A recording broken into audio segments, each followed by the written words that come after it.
I'm addicted to success.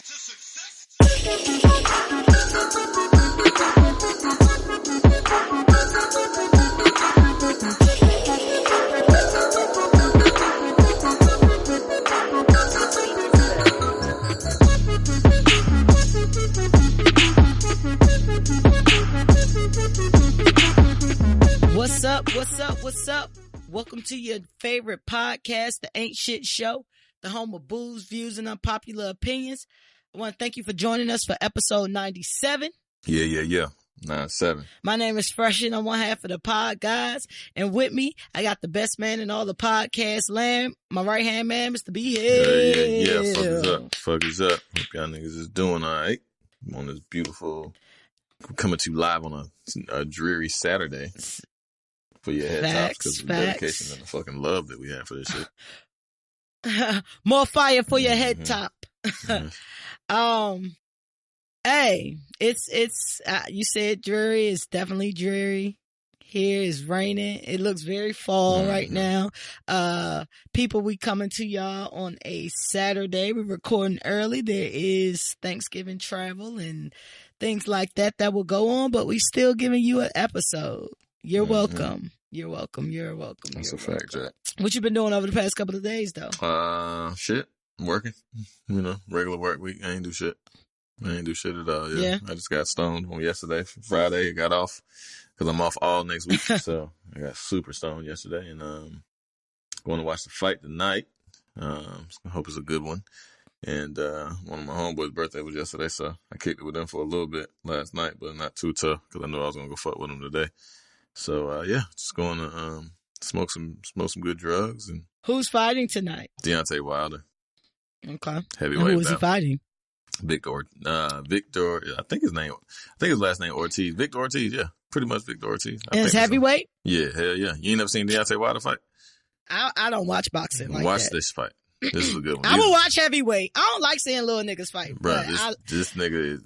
I grew up on Tyson and shit. This nigga, he knocked niggas out like Tyson. Yeah, that's what I want to see. I want to. His last fight, he knocked a nigga out in 17 seconds.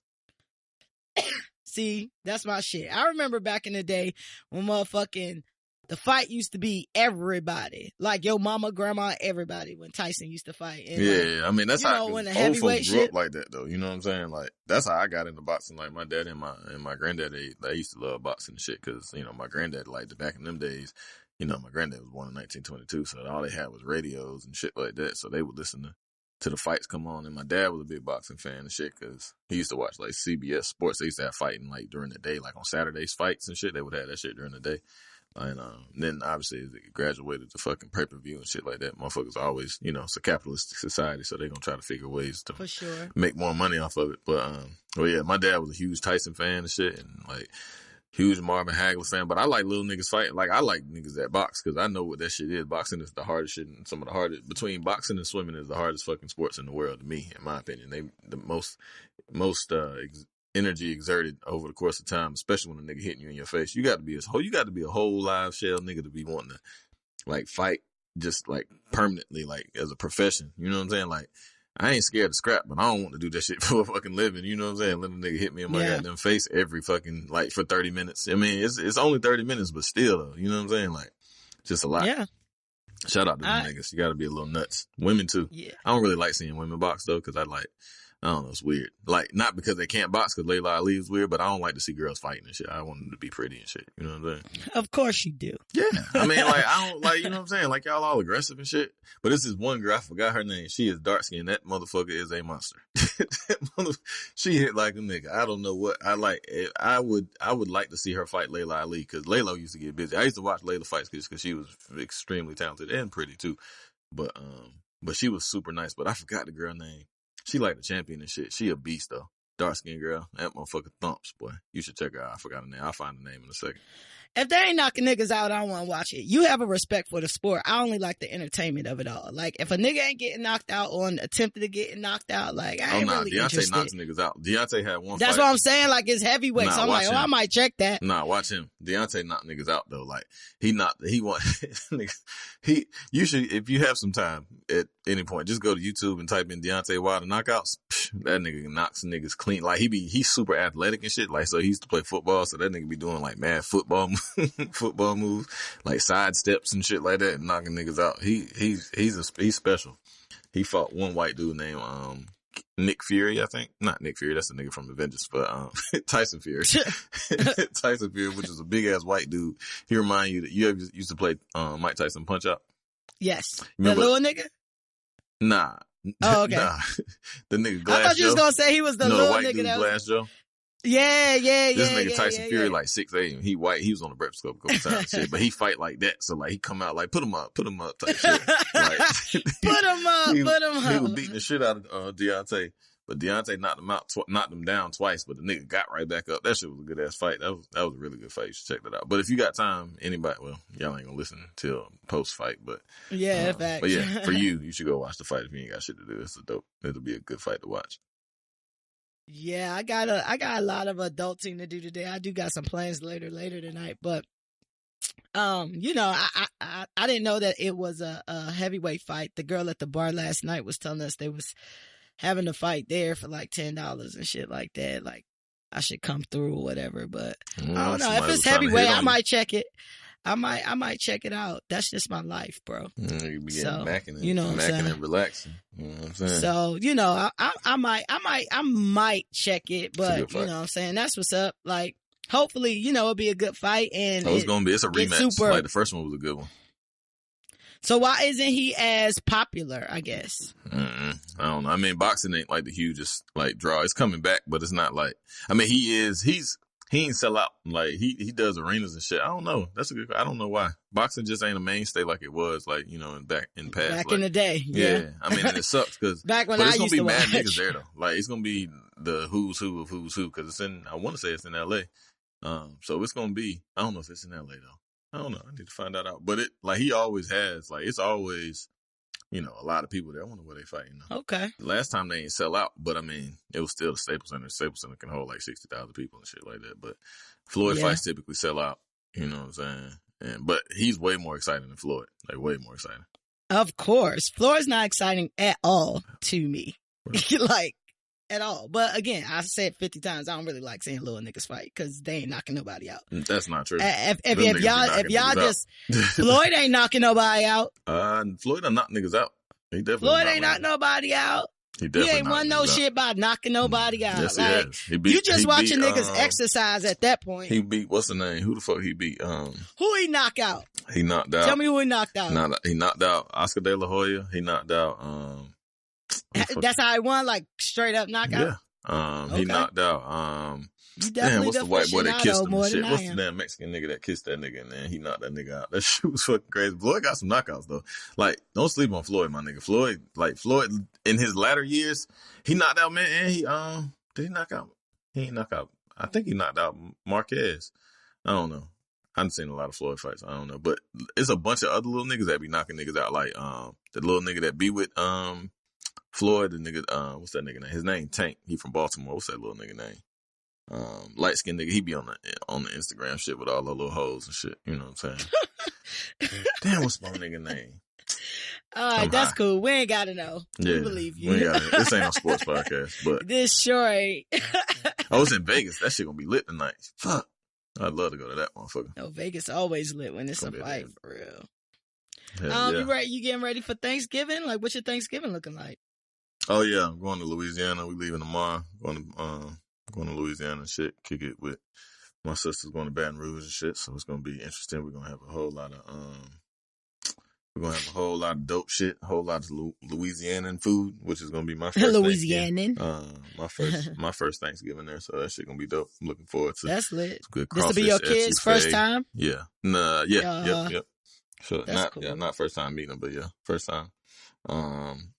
So yeah, I'm looking forward to some crawfish etouffee, some fucking crawfish, some goddamn gumbo. All crawfish, everything.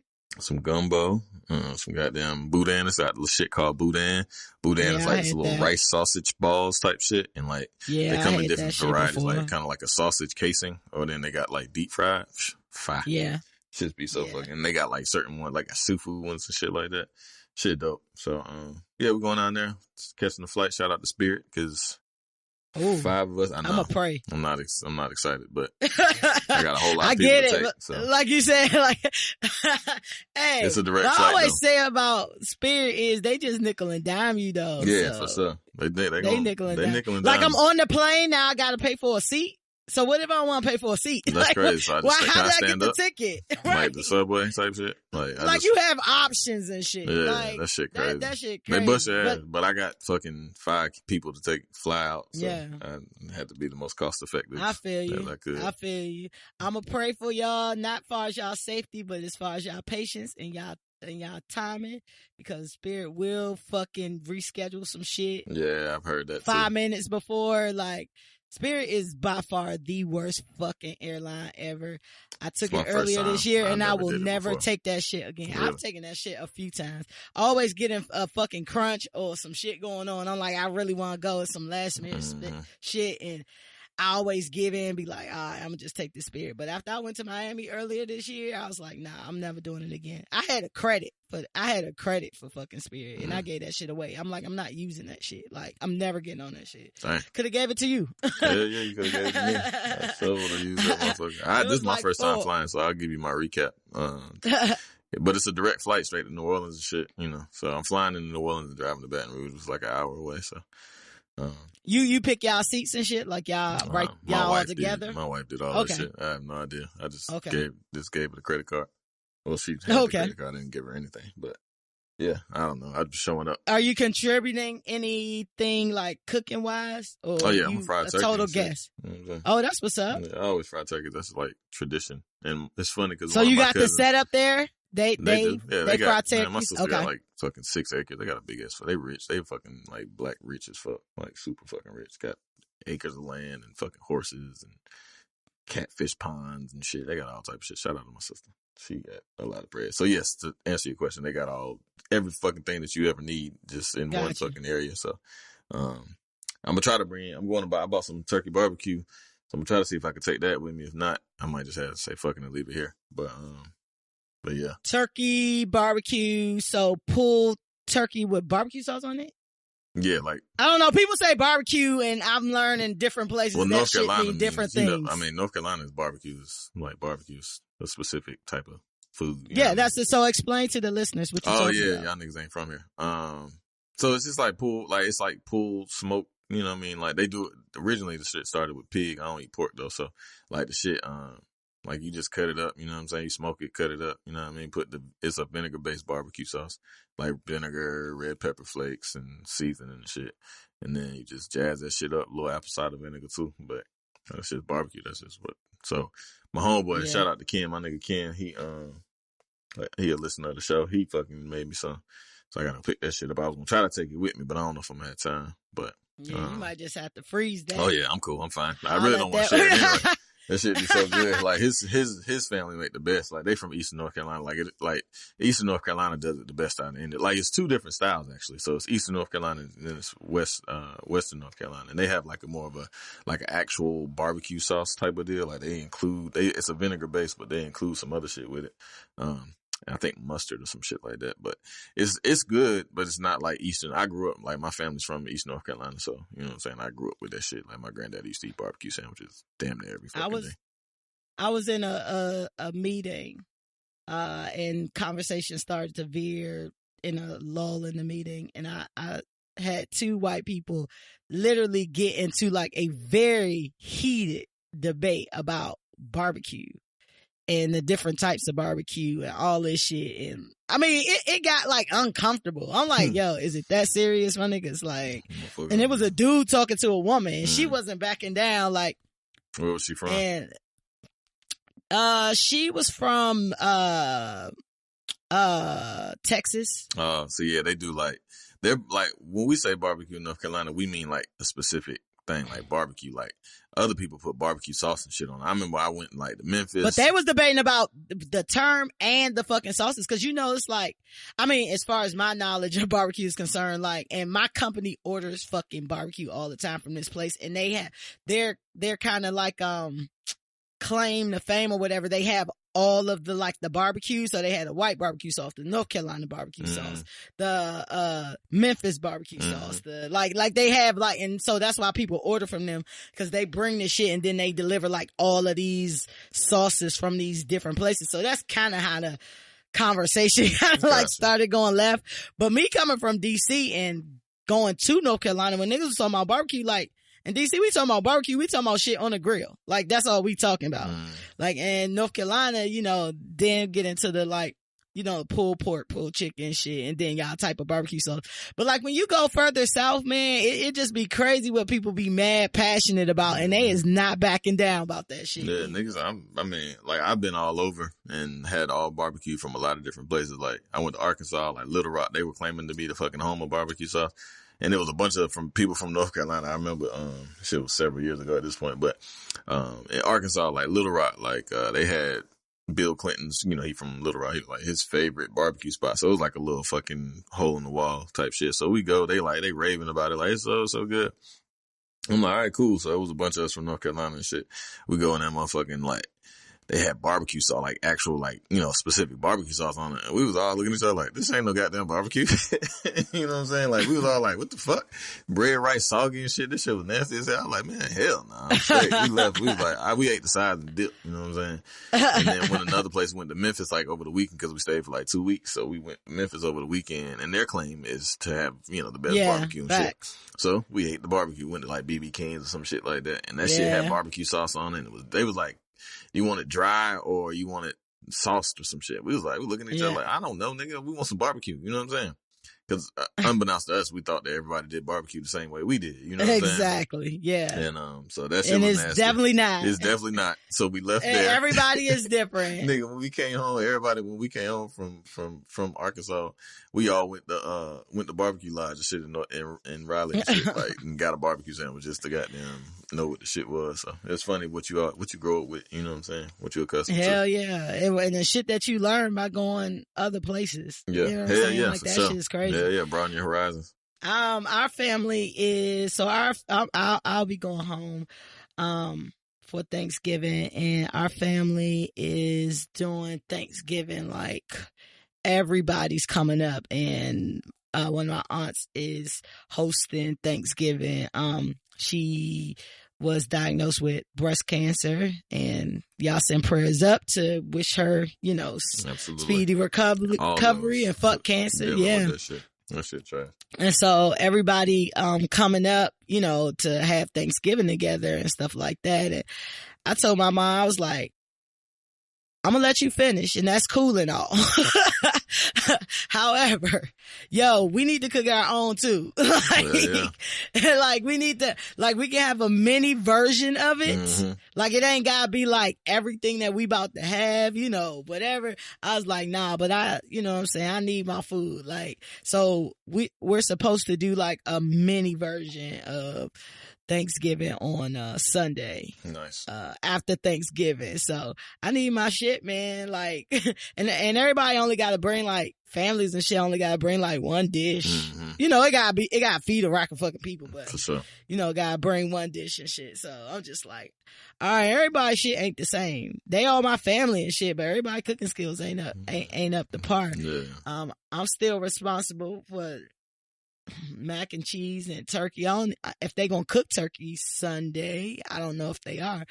But one of my homegirls from California, let me paint a picture for y'all, right? So she's super California. Like, she stays in San Francisco. Like, she's super California. She's from like, there I'm talking about, she's from Sacramento. Oh yeah. Yeah, but she been living in San Francisco for a very long time. Mm-hmm. And you know that shit white as fuck. Mm-hmm. So her palate has adjusted to the bland way of life. Yeah, right, exactly. So, you know, she's like super health conscious and all that, which is great. But you know, she's super avocado, kale, avocado on everything. You know, like shit white people eat like all the fucking time. Like this. I hate them. You hate avocado? I cannot do it. I'd be trying. Because I know they're good for you. I can't do it. I can do like guacamole and I can Can't do do like avocados on certain shit, but you won't see me just eating avocado. Just like it's textural for me. Like, and I'm not a Yeah, huge texture guy, but that. certain things I just can't get past. I'm a texture person. I can't do it. Like, Mushrooms, I can't do it. It's weird. I don't fuck with mushrooms either. Yeah. Shout out to people who ate mushrooms because them shit's trash. You niggas is nuts. I can eat like marsala sauce and shit like that. Like I can, and take the mushrooms out. Yeah, I can, yeah. It's just, them shits just look weird. It's like they just. And it's fucking fungus. Yeah, it's That's a fungi. gross. Like, nah, I'm straight. No, I'm good. Yeah, I'm super straight on that. I can't I'm do super it. You straight. niggas be eating stuffed mushrooms. What is it? Yeah. Nuts. She don't really cook like that. Like, she wild avocado toast. Like, what you eat? Oh, I got like a rotisserie chicken and I'm gonna eat some berries. Like, what type of berries? Like, maybe strawberries. Like, all right, so that's cool. Like, whatever. So she hit me the other day like, yeah, so do you put sour cream in your mac and cheese? So I was just like, I said, I don't, but I can see how a person would. Mm-hmm. Like, I can see how sour cream can be used, even though that's not my particular recipe or whatever. And she was just like, I volunteered to make the mac and cheese this year. Jeez. Bruh, I was so fucking weak. I said, well, why would you do a thing like that? I said, have you ever made mac and cheese in your life? Never. She's never made mac and cheese in her whole entire life. Well, and where's she from? Is her family back in Sacramento? Her family in Sacramento. Oh, wow. Yeah. Like, her whole family in Sacramento. Them niggas don't know how to eat mac. Them niggas don't know how to eat mac and cheese, though. Hey, word, listen. This is what I said. I said, well, look. I said, I don't know if you know because you be around these white people, but in black families, like, the mac and cheese is like number one. Or like 1, 2, maybe. Mm-hmm. Like, but it's up there. Like, it's before the turkey. It's before a lot of shit. That's like the mac and cheese. And I don't know what black family you grow up in, but a black family is not gonna let you live if you fuck up the main shit that they looking forward to. I said, but you know, y'all Californians, so maybe, they're a little bit more lenient. I said, but I'm just saying, like, prepare yourself just in case you see plates folded up in the trash. Right. Yeah. She was like, that's fucked up. That's fucked up. I was like, I'm giving you the truth, bro. Like, you don't it's fuck fucked with up that certain she shit. fucking volunteered for. Like, you right. stupid. Like, but why would you never want made it in your life, like, bro. No. You better go to Patti LaBelle shit on YouTube. She'll teach you how to make something. Yeah. Use Patti LaBelle recipe. Call her, tell her use Patti LaBelle recipe. Do something. Like, you've never made, like, I think people think mac and cheese is easier to make than what it really is. No. And it's actually a science to that shit. That's a fact. Like, or else that shit could taste like noodles and cheese, which is different from mac and cheese. That's a like, fact. That shit separate, like, that shit could be fucked up. But, like, I wish her the best. But for y'all out there, she said she wanted to challenge herself, quote unquote. I said, you picked a mighty fine time to fucking challenge yourself. Yeah, you did. Y'all listen, listeners. I told her to do a trial run too. I said, you might want to make some on Saturday or Sunday. You know what I'm saying? To at least try. To at least try. And mac and cheese is not cheap to make either. That's a fact. Especially when you making it for a large group of people. Because cheese fucking costs. That shit, the good cheese. Yeah, the good cheese fucking costs. Don't be using your vegan cheese or your don't get cussed out. Don't get cussed out. You should have picked plates or something, especially if you know you ain't a cook. Y'all don't disappoint your family. Man, volunteering for shit, trying to challenge yourself and you ain't never made some shit. That's a fact. Don't do it. Mm-hmm. Don't do it. Cause black families will hurt your fucking feelings.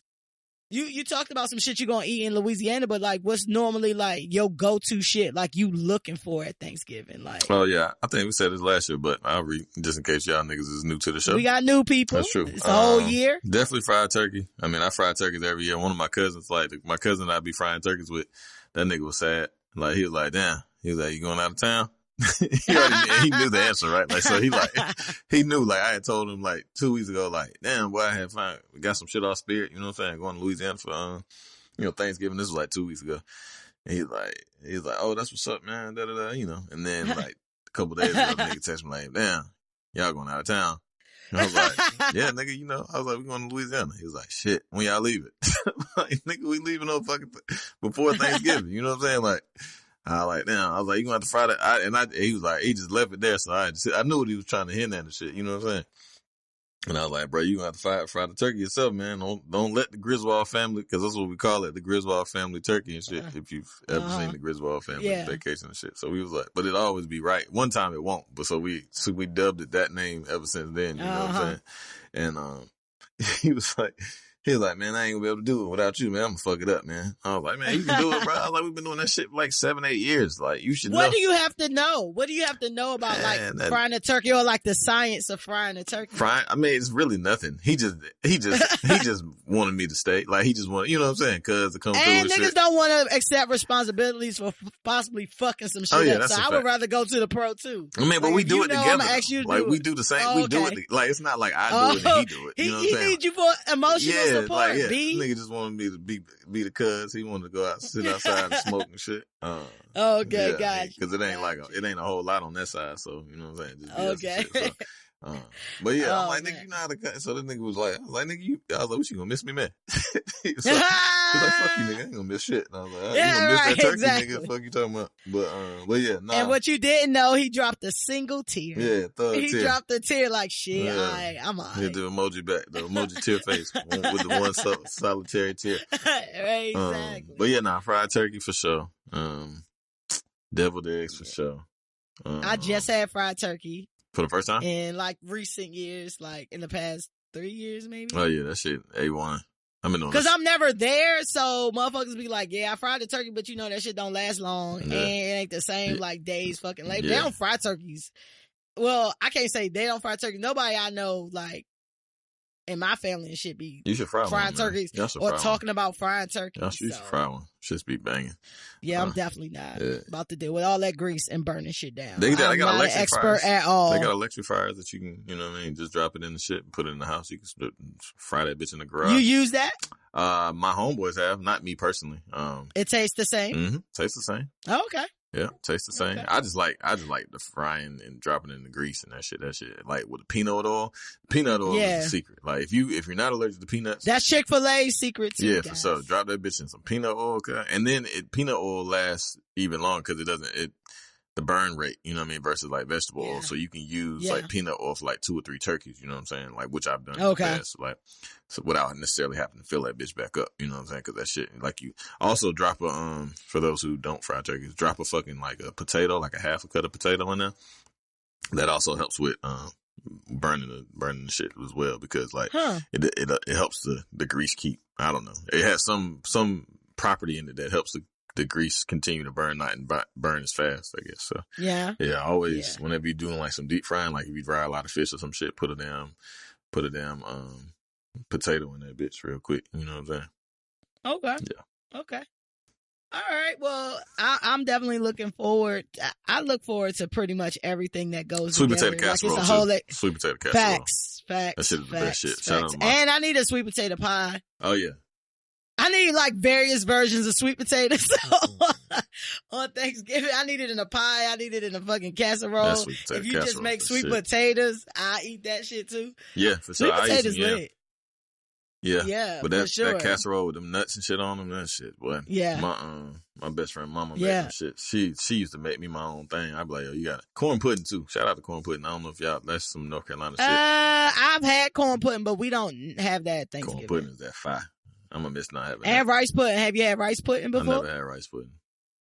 Rice pudding, like my mom and dad make rice pudding. Like, so we eat like, I think I said this on the show before, like, we eat rice as a breakfast item as well with sugar and butter. You know, some people be like, well, I only eat rice for dinner. Like, that's weird. Like, nah, since the beginning of time, like we eat right. We'll eat rice at breakfast with sugar and butter in it. When the dinosaurs like, popping, niggas said facts.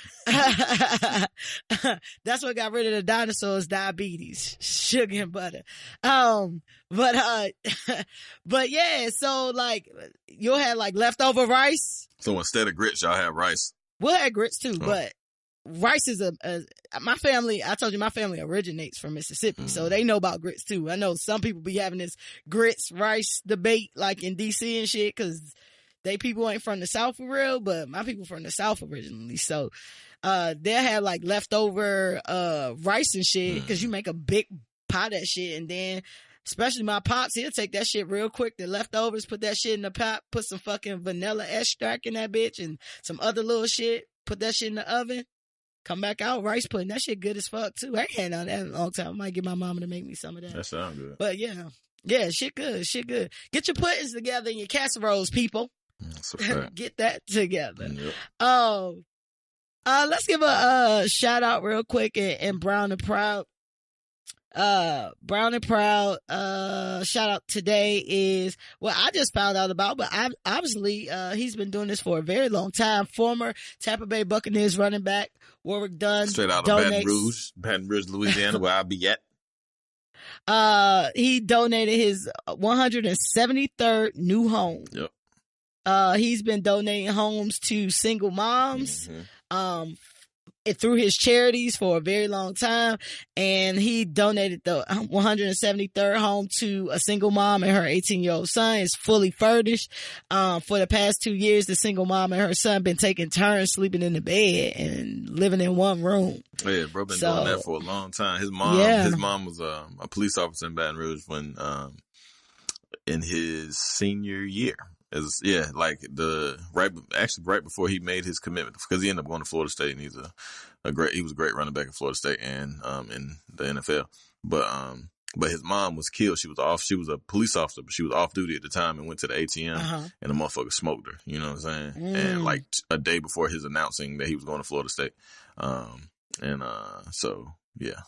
it's a wild story that he's had, and he had to assume he had two brothers and sisters, so he had to basically he turned 18, you know what I'm saying, and then was raising his kids in college, you know what I'm saying, he was raising his brother and sister in college, you know what I'm saying. It's a really great story, great success story, just another minute of Black triumphant stories that we have out there. But and giving back, man, he's been doing that shit forever, man. Yeah. Shout out to Warwick Dunn. And the crazy part about it is it's things happen for a reason, and that's, unfortunately, sometimes unfortunate things happen in order to inspire you. So, I'm sure all 173 of these single mothers or families are so many grateful. People. That's a lot. And that's crazy because you think about, nigga, I'm gonna tell you what's wild, even wilder, not to cut you off, but Deshaun Watson, who plays for the Houston Texans, who's one of the best quarterbacks in the league and a young black quarterback in the league, probably his mama got a house from Warwick Dunn. You know what I mean? Oh, really? Hell yeah. That shit is even wilder. Yeah, that is. But, it's the perseverance and the resilience is just crazy. You know what I'm saying? Because I said this before, and I want to tell y'all this, it's not about what happened to you. It's about how you recover from it. You know what I'm saying? That's the difference, because a lot of people just let things take them out. It could have been very easy for, that shit to happen to his mom and him just shut the fuck down. You know what I'm saying? So it take a lot for people to just rise up Phoenix style, and come through all that and just become great people. So he didn't touch a whole lot of lives, and it's just crazy. I don't like to tell people how to spend their money, but when you see motherfuckers just buying dumb shit with money, you dang, you know how many lives you could have changed with, you know what I'm saying? with this damn $250,000 chain you just bought, or, whatever. And you work hard, so definitely treat yourself. But I be thinking about money like that. I'm like, dog, if I had fucking $250,000, that'd change my whole fucking life.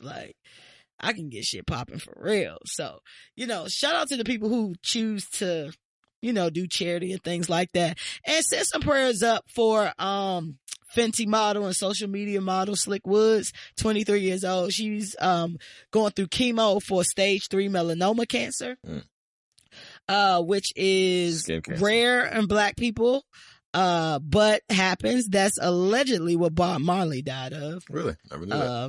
Melanoma cancer. Yep. I think he had it on his foot or feet or something like that. But yeah, that's how Bob Marley died. You ready to get into some pop culture on this Saturday? Yeah. This ain't the norm, you know what I mean? Give me a little something special. Are we doing little shit? All right, we're going to get into little shit. It's our pop culture segment where we talk about all the fuck shit on your timelines. And today, are you doing anything special right now? Are you on anything? Are you drinking anything? Oh, yeah, I hit the weed. Yeah. And it's any excuse to smoke weed. Listen, I was like, it's too early for me to I mean, only because I'm in the crib. Because if I was out at brunch or something, I'd definitely be drinking. I was like, oh, it's too early for me to drink. Then I said, maybe I'll hit the joint 2 times and chill out. And I was like, nah. I was like, oh, but I have some champagne here. I can make a cute little mimosa. So that's what I'm on right now. Something light and appropriate for this time of day. If any type of liquor is appropriate for the time of day. Right.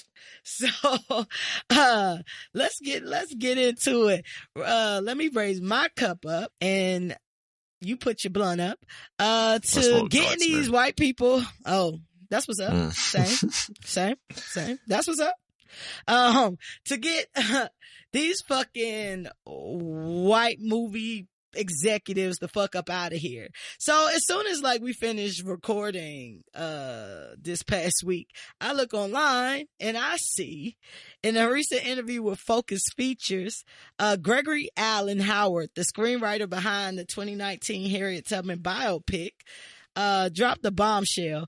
Howard said he had been working on the film for more than 2 decades to get Harriet Tubman's story out there to the big screen.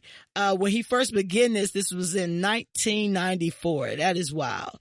And a studio executive suggested that Pretty Woman herself, then 27 years old, Julia Roberts, play Harriet fucking Tubman. Say, I was told how, Gregory Allen Howard said, I was told, about how fantastic my script was. And the executive said, let's get Julia Roberts to play Harriet Tubman. Said, when somebody pointed out that Julia Roberts couldn't play Harriet Tubman, the executive responded, and this is the shit that takes me out. It was so long ago, no one would know the difference. Motherfucker's crazy. Motherfucker, I think Louis C.K. had a joke about, basically white people love to add more time to what slavery was. It was 800 years ago. Nah, I think it was 4. You know what I'm saying? It wasn't. But, yeah, man. Right. These motherfuckers crazy. What are you talking about? What, man? He said no one would know the difference. Why? Because she got big lips? What the fuck? What the fuck? Right? I'm like, okay. Nigga, imagine Julia Roberts popping on the screen. You had no idea, what was going on. You just see, they say, Harriet, and you turn around and goddamn Julia Roberts right there. Seeing Julia Roberts on the screen as fucking Harriet Tubman. Just imagine that stupid ass shit. You see a trailer come up this coming fall, 2019, Harriet Tubman, and she turn around and Harriet? You hear Harriet, somebody's cousin say Harriet, and she turn around looking like goddamn Julia Roberts. You crazy as hell. And you hear Judge Joe Brown going, go white queen, right. Do your thing. Now you could be on the goddamn 20. Right. I think it's just crazy because I'm like, are you that caught up in your privilege that you think this okay? Do you think we as the consumer is just that dumb? Or and are that's you not just even that including dumb? Black people. That's including every person that knows history. Imagine a white person seeing that shit, right? What the fuck? Who? Bruh. Nigga. And it's not even I feel when you growing up and you learning about it, we ain't even gotta say being Black, learning about Black history.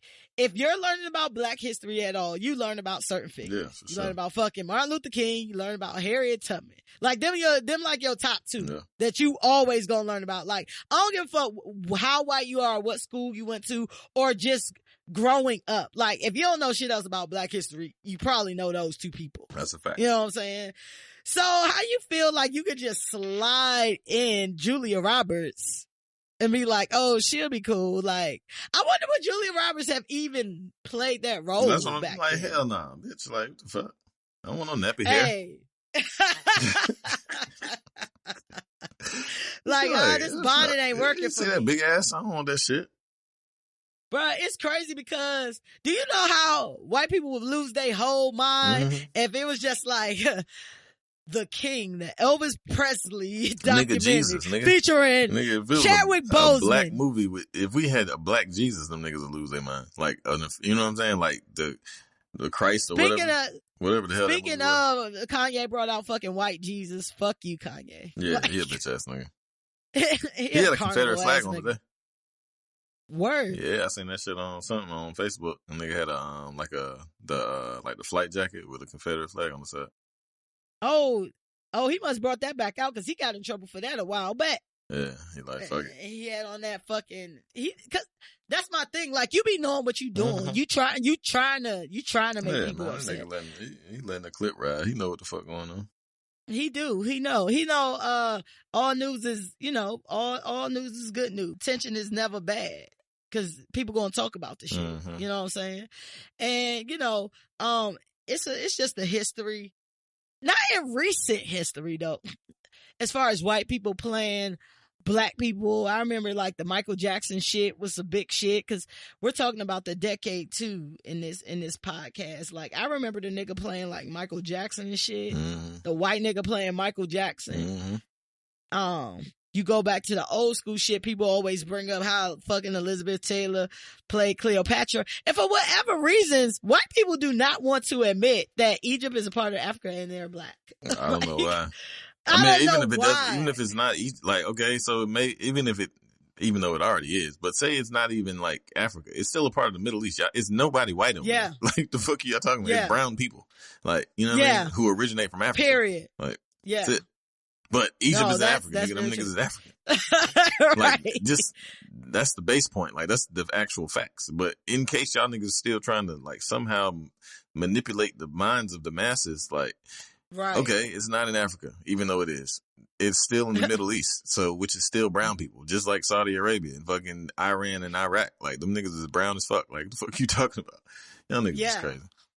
I don't like. White people crazy. They just want to take everything. And my whole thing is like, it's a million gazillion black actors and actresses out here who you can get to play. Like, even if you go with your own, like, the standards, I don't even know who was popping back there. I'm thinking like 1994. Who was popping back in 1994?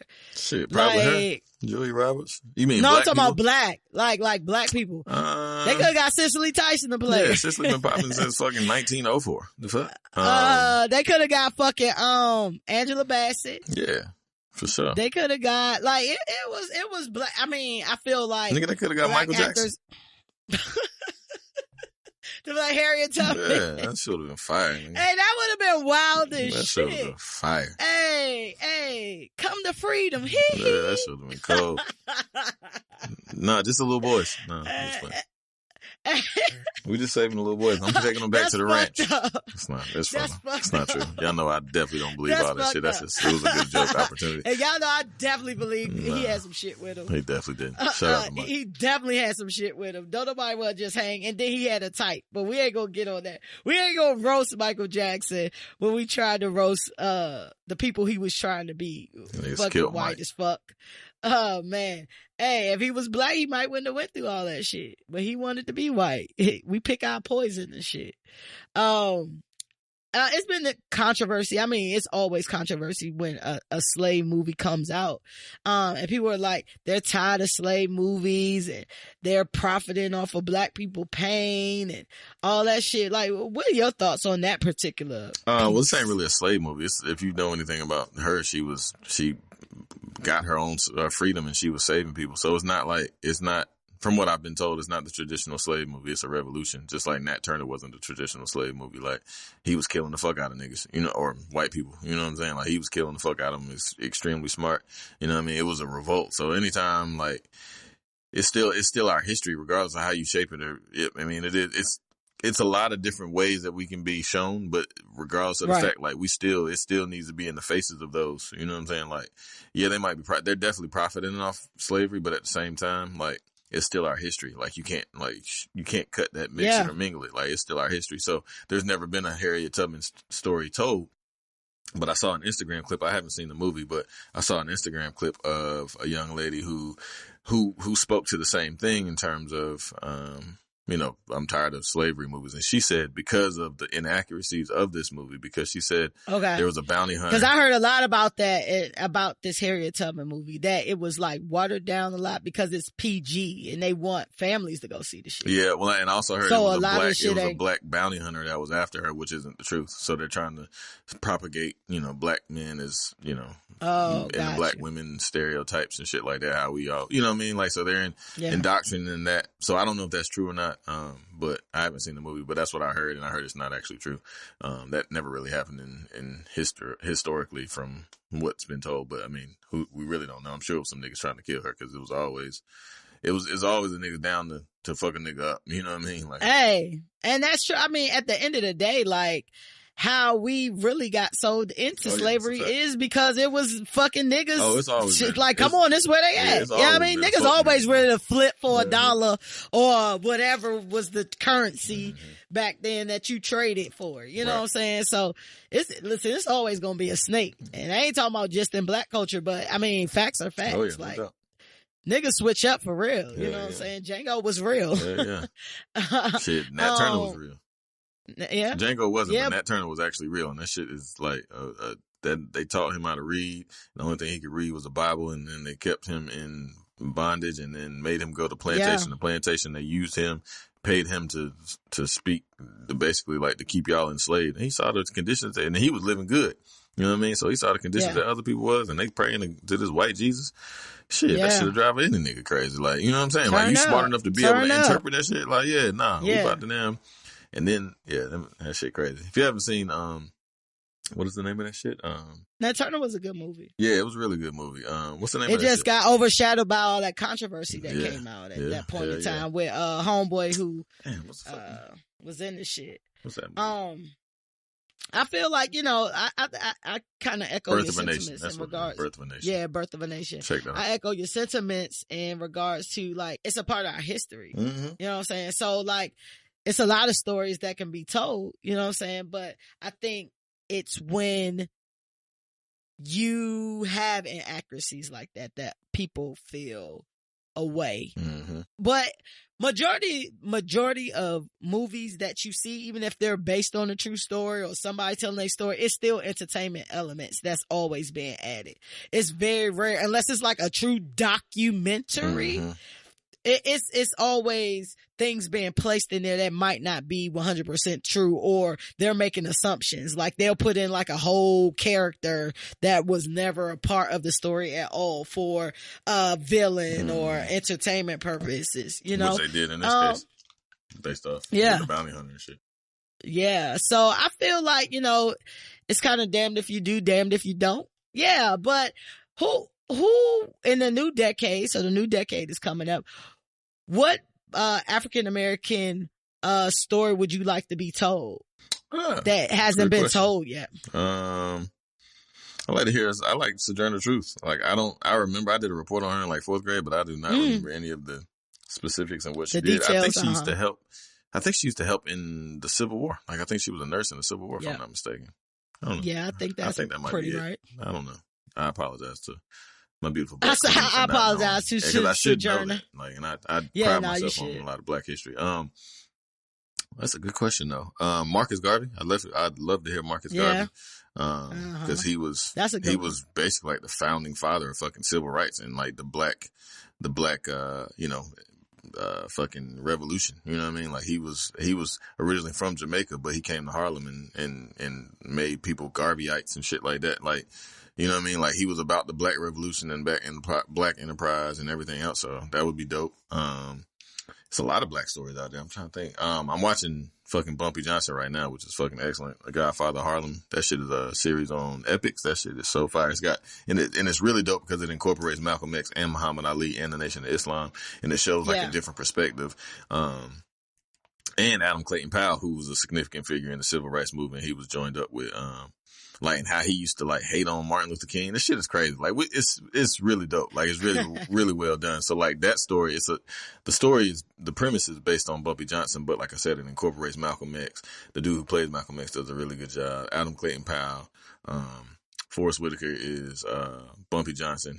Forrest Whitaker really doesn't get the acclaim that he should in terms of like black actors like Samuel L. and, you know, the rest of the niggas that we got. But Forrest Whitaker is a beast with acting. He's really killing that role. So, that's a really good story. If you haven't seen Godfather of Harlem, Epix is free. Like, you can get a 7-day trial. So I would recommend watching that because it's based on a true story. But, that's what's up. Yeah, I mean, that's what's up. Yeah, I don't know. And it's another really good documentary about kings. I don't know if I said this on this podcast, but it was, it's called King in the Wilderness. It's about the last 18 months of Martin Luther King's life. And that was a totally different perspective than I had ever seen, told about Martin. It was like actual accounts of his homeboys and shit and homegirls and all that shit like that.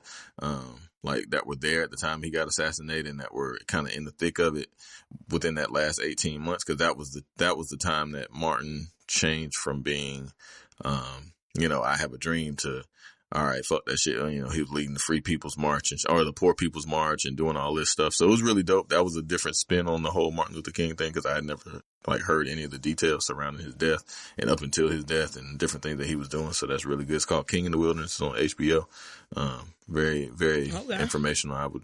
I think everybody would, white, black, or otherwise would, enjoy it. It was really good.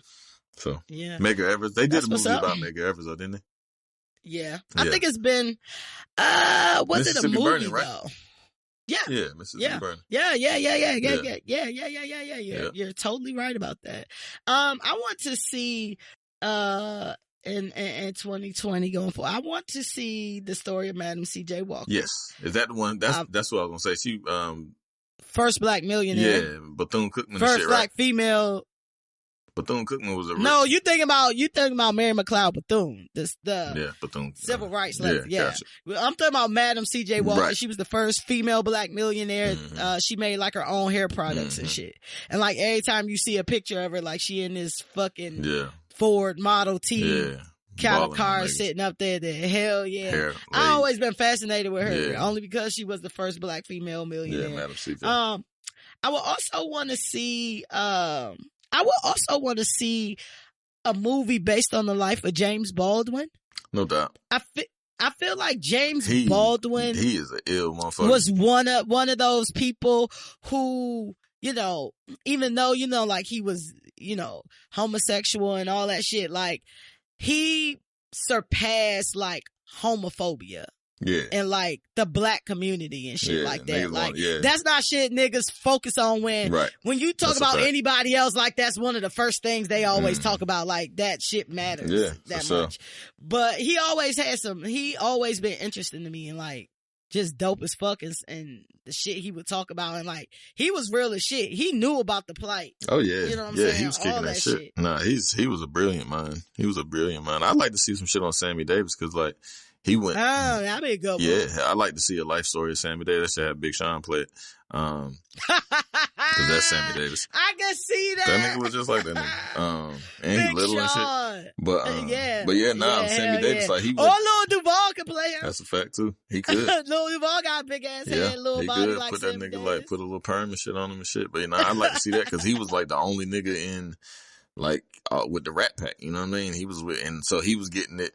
Like he was getting in two different ways because they were saying that he was a coon, you know what I'm saying? Because he was, tap dancing with all that shit. Because I've seen a couple documentaries with that included too. Like they always, incorporate that shit or whatever. But, but then also he was met with angst from white people, you know what I'm saying? Because it was still on them time. So I like to see that. And he married a white woman and shit, all type of shit. Yeah. He had a wild life. I'd like to see that. I would like to see like, the thing about Sammy Davis, because it seemed like he was always with white people, and then you like you said, he had like a white wife and shit. Like, was he really like a coon ass nigga? Yeah, like I remember what the fuck was it? It was somebody when somebody died. I want to say it was when Martin died. He went to like some rally and shit, and I think it was where Martin was speaking, or the night before Martin died. I can't remember, man. But I remember him singing a song, and it was basically like it was a crowd full of black people in the 60s or 70s or late 60s, early 70s. And like he was just sitting there or standing there rather. And he was just talking to him like, I know y'all don't really rock with me like that. You know what I'm saying? And then but he was like, I'm still one of y'all, and just start singing and shit. Okay. But it was like, it was soulful singing, but it was still the way he sang and shit like that. Oh, I did it my way type shit. You know what I'm saying? So, but niggas fuck with it though. You know what I'm saying? Like it was like he start crying and shit. You see people in the crowd crying and shit. That shit was an ill moment. So I'd love to see that story told. That'd be ill. That's interesting because I never even really thought about Sammy Davis like that deep, like the way we talking about it now, like as far as like his identity to black people and he had a glass eye. And shit like that. Did I know Sammy Davis had a fucking fish tank eye? I didn't know that what happened to his eye and shit. Yeah, the snow globe. Snow globe eye. I don't know. He had a magic 8-ball eye. I don't know. Oh, shit. Tell me what you see. Ask again later. Right. That's fucked up. My bad, Sammy Davis. Rest in peace, Sammy rest Davis. in peace, Sammy Davis. Little Junior. Oh man. Julia Roberts, man, playing Harriet Tubman. I feel like we already know the answer to that, but Julia Roberts playing Harriet Tubman, lit or shit. That's fucking lit. That's lit for you. Yeah. I just want to see the trailer on niggas one time. Hey, that would be funny as hell. But for the overall message that this sends, even though we find it completely hilarious, that shit is shit. Because they'll try to do that with any fucking body. Just think about we get popping and they get 2 white people to play us. They'd rather have some hairy Who play you? Well, they ain't real. Hairy show. What white dude playing you? You don't know, you remember Kanye wanted the white nigga to play him in the movie? Nah. Why all crazy shit go back to Kanye? You remember we talked about it on the show. He wanted some comedian to play him in the movie. Like he tried to fly the dude out and everything. We talked about it when we used to talk about Kanye before we stopped fucking talking about him. I've erased all things Kanye in my mind outside of I ain't even mad at you, bro. I ain't even mad at you on that for real. But that shit is shit, man. Cause y'all crazy out here. B, you gotta stop, my nigga. No, like you gonna have to find a different way. Yeah, you supposed to get a straw or some shit, my nigga. Like, don't nobody want to hear ice and shit. We record. Nah, fine. Nigga, you need to figure out a different I'm going to way. continue to drink, and if it's ice in there, you're going to hear it. Like the fuck. I don't have a straw. I'm not going downstairs to get a straw. Nigga, text your wife. No, I'm good. So male birth control has passed its clinical trials and will be available within the next 7 months. So according to ABC News, everything's a go, and it'll be available to the public. The scientists in India say this birth control will be injected directly into the growing area and could last approximately 13 years. I don't know if that's depending on dosage or whatever the case may be. I think women all around are rejoicing. What do you think the dude's thinking about this, B? Shit, I don't know. I ain't getting, nigga, just get a vasectomy. Like, fuck all that shit. I was gonna ask you about that too. Like, would you do this versus the vasectomy? Nah, hell no. I'm not, you're not putting no shit in my dick. You can take some shit out, but you can't put nothing in there. Fuck that. That shit is an exit only. You can't put no shit in it, but you can take some shit That's out. A fact. I think 13 years is a little long. Like I say, I don't know the details of it as far as like dosage or do I want the 5-year version, the 10-year version? 13 is a weird number too, but the 13-year version, number. Yeah, that's what they say. True. I mean, I don't really give it that much credence, but that's what they say. Yeah, I don't either. It's very interesting because I'm just like, versus a vasectomy, even though you can reverse a vasectomy, but you know, you're a young dude, you don't want to have no kids no time soon, like, would you rock with some shit like this? And then like, if you fucking a nigga and he like, oh, I'm on birth control. Yeah, do you believe that nigga? Cause niggas lie. I'm on the pill. A nigga saying that he's on the pill is wild. Like, what pill, nigga? I think since as we go, I got the shot, I got the depot. Male depot. Right? He fat and he got his titties mad big and shit. Male depot. Nigga, just use a rubber. That is crazy. Pull out and jack off and then, or pull out method been failing since the beginning of time. That's why majority of niggas got kids that don't want kids. I don't know. I was nasty with the pull out. Hey, listen, I saw a crazy commercial for fucking, damn, what's the nigga? Who Captain Obvious? What line is that? Travelocity? What's that? Yeah, it's one of them. I think it is Travelocity. Like, it's these chicks and they looking at, the bitch on Instagram and she at the beach and shit and they out in the cold and shit and, they looking at her shit like hating and shit. And, you know, he always talk about hate liking people shit. Like, don't be hate liking this, go and book your trip, whatever the theme of the commercial is. But they looking, they cold and they like, oh, why she get to be out on the beach and we out here?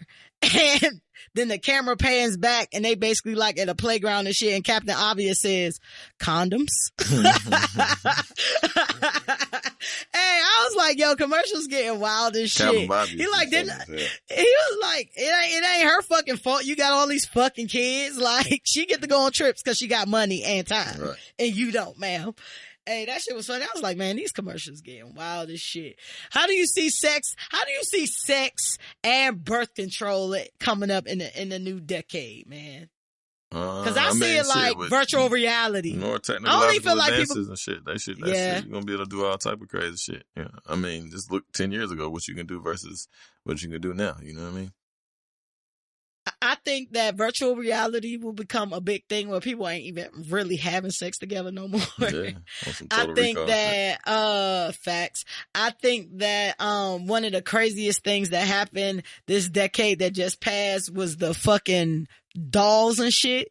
The big ass dolls that seem real and shit. You remember that shit? Like 2 years ago, niggas was buying these big ass dolls. You don't remember that?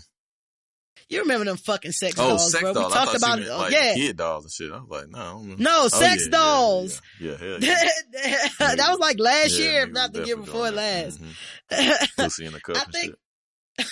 Pussy in a cup. I think that, even though sex is like this thing, I feel like motherfuckers is going to just be human contact. I feel like it's going to just become less and less because it already has this past decade. Like, people don't even know how to talk to people in person no more. It's just weird. And I feel like we're going to continue on this road where human contact will become less and less. We're going to be like all of these movies where people just lay in a fucking pod all day and basically not even really go into the real world. Like, these movies be on some real shit, bro. It be seeming far-fetched. Yeah, but it's truth. It's truth in all humor and fucking in TV.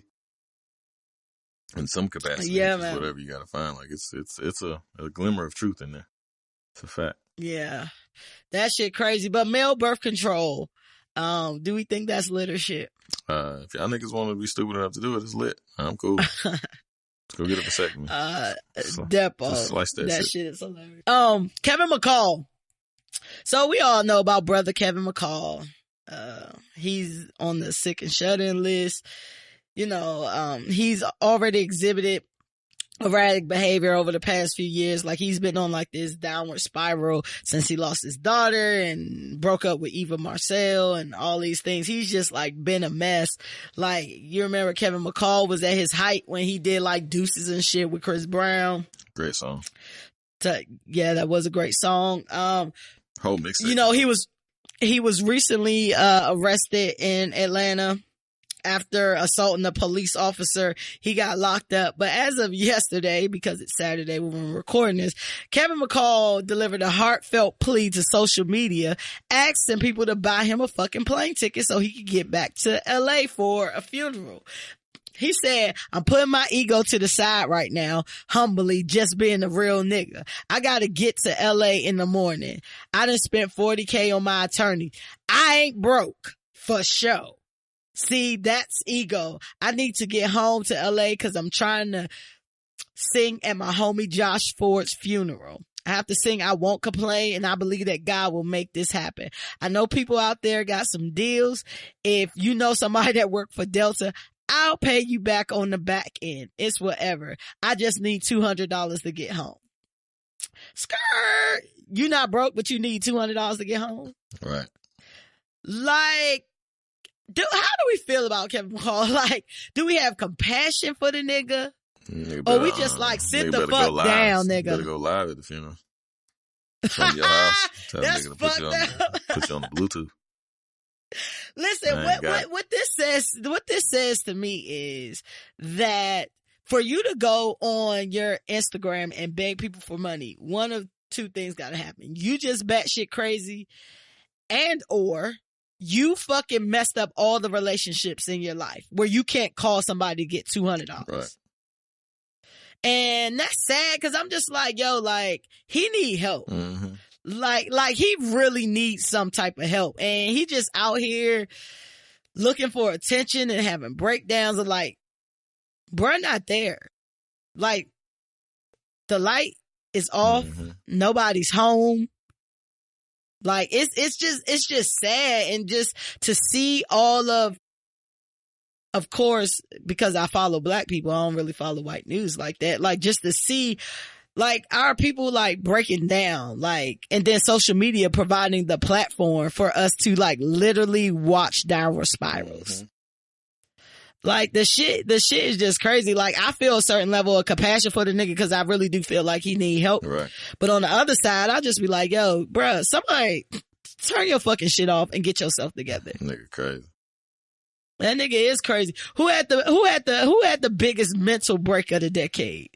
Mental break? Because it's mental breakdown of the decade. Because niggas that come to mind for me is Tyrese, fucking Kanye, fucking B.O.B. Tyrese crying in his phone, like going nuts. That shit was like, it may not have been the most, I think Kanye was probably the most erratic, you know what I mean? Or I'll say most devastating, but fucking Tyrese shit was true. Wow. Like it was like, God damn, this nigga, like he was like, what was his catchphrase?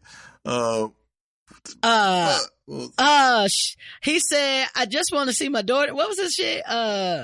Oh shit! It was That's a meme. I mean, it was a Giphy. I'm about to see if I can text it so I can find it. Let's see. Talk amongst yourselves. But well, you know, I feel like my opinion is definitely Kanye. I think Kanye's was the most devastating. I feel like what more do you want from me? Oh yeah! Shout out to the iPhone Giphies for goddamn exploiting and fucking laughing at people's pain. But yeah, what more do you want from me? That shit was the funniest shit in the world. My boy was fucked up.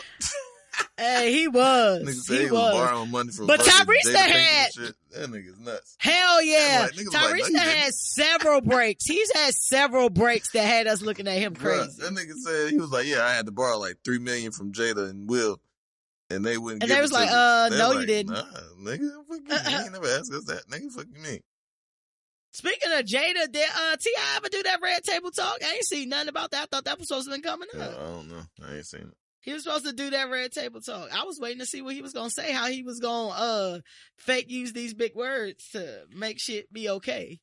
Yeah, but I think I'm giving breakdown of the decade to Kanye for sure. Because I don't see no coming back. Like, he's officially gone. Did you see that fucking suit he had Kim in? At the fucking Joel Osteen shit, yeah, and they've been making memes out of that shit. She looks stupid. He looks stupid. I'm just tired of them. Fact. To be honest.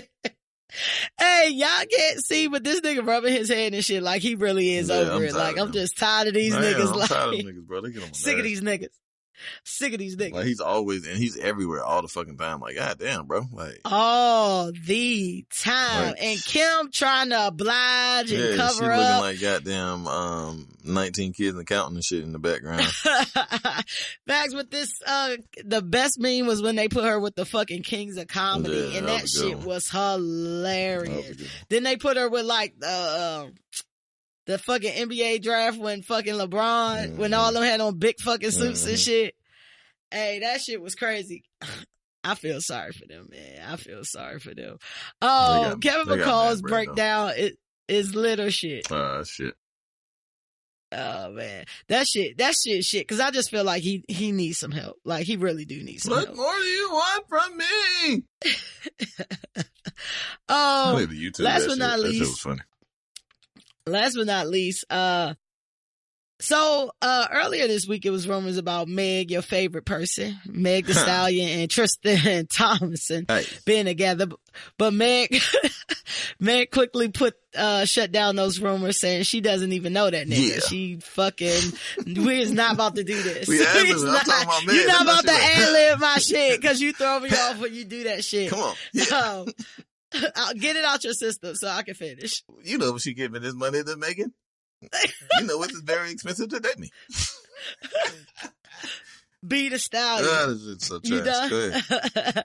The rumor mill kept churning out. The Shade Room posted a picture of Meg and Trey Songz at the club together. Meg was all over Trey. they hung out Halloween and then were out again for Trey birthday. Trey birthday recently came up and video surfaced saying that they were more than friends. She was all over him, and we all know that Trey's been flirting with Meg since the release of Big Old Freak video on social media and shit like that. Meg said y'all just trying to make her out to be a hoe. Would you be team Trigger and Stallion? I mean, I don't care, but I mean, you were rubbing all on the nigga. Like, what? Why would niggas? Yeah, like, fact. Like, you was definitely like, you was rubbing all on him, drunk as hell. Like, I mean, and it's Trey. Like, we understand Trey gets all the hoes, so like, it's not far fetched. But like, don't act like, you know what I'm saying? Like, don't act like we painting you. Like people reaching. Yeah, like, shit. bitch, you was just, like all on the nigga, and he was like halfway playing you a little bit. Like, you know what I'm saying? Like, fuck out of here. He was. Yeah, He was. like he that's was. the shit was so funny because I was like, boy, I've seen and been a part of all that right there before. Like, yeah, you want a bitch until you got them get her. And you're like shit, she just like the rest of them. That can be a fact. For sure. That is. You like, oh shit. Yeah, your drunk ass gone, man. Fuck out of here. And then you get recorded and shit. You like, ah, damn. But I mean, you can't expect not to be recorded because you in the club and you were by the DJ booth. But Moneybagg Yo, basically, I don't know exactly what went down with them, but is saying that Moneybagg Yo did some shit with strippers, whatever. I don't know. But it seemed like that nigga ugly. I honestly didn't see why she was fucking with that nigga. That's a funny looking nigga there. That's Bob Burger's ass nigga. I can't fuck with a nigga with no chin. Like, when you don't have no chin, your shit just go straight into your neck. You weird looking to me. That nigga just got bottom lip. Right? Like, what the fuck? I was like, that shit, that nigga weird as fuck. You ain't got no chin. I can't fuck with you. That nigga definitely just like, it goes from like hair to the bottom lip, and that's when the shit stops. Hey, damn, nigga. Hey, you ain't got no drop off. Shit. No drop off.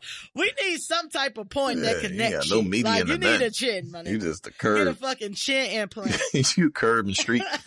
Oh, curve street face ass nigga. You sidewalk street, no curve. That's what it is.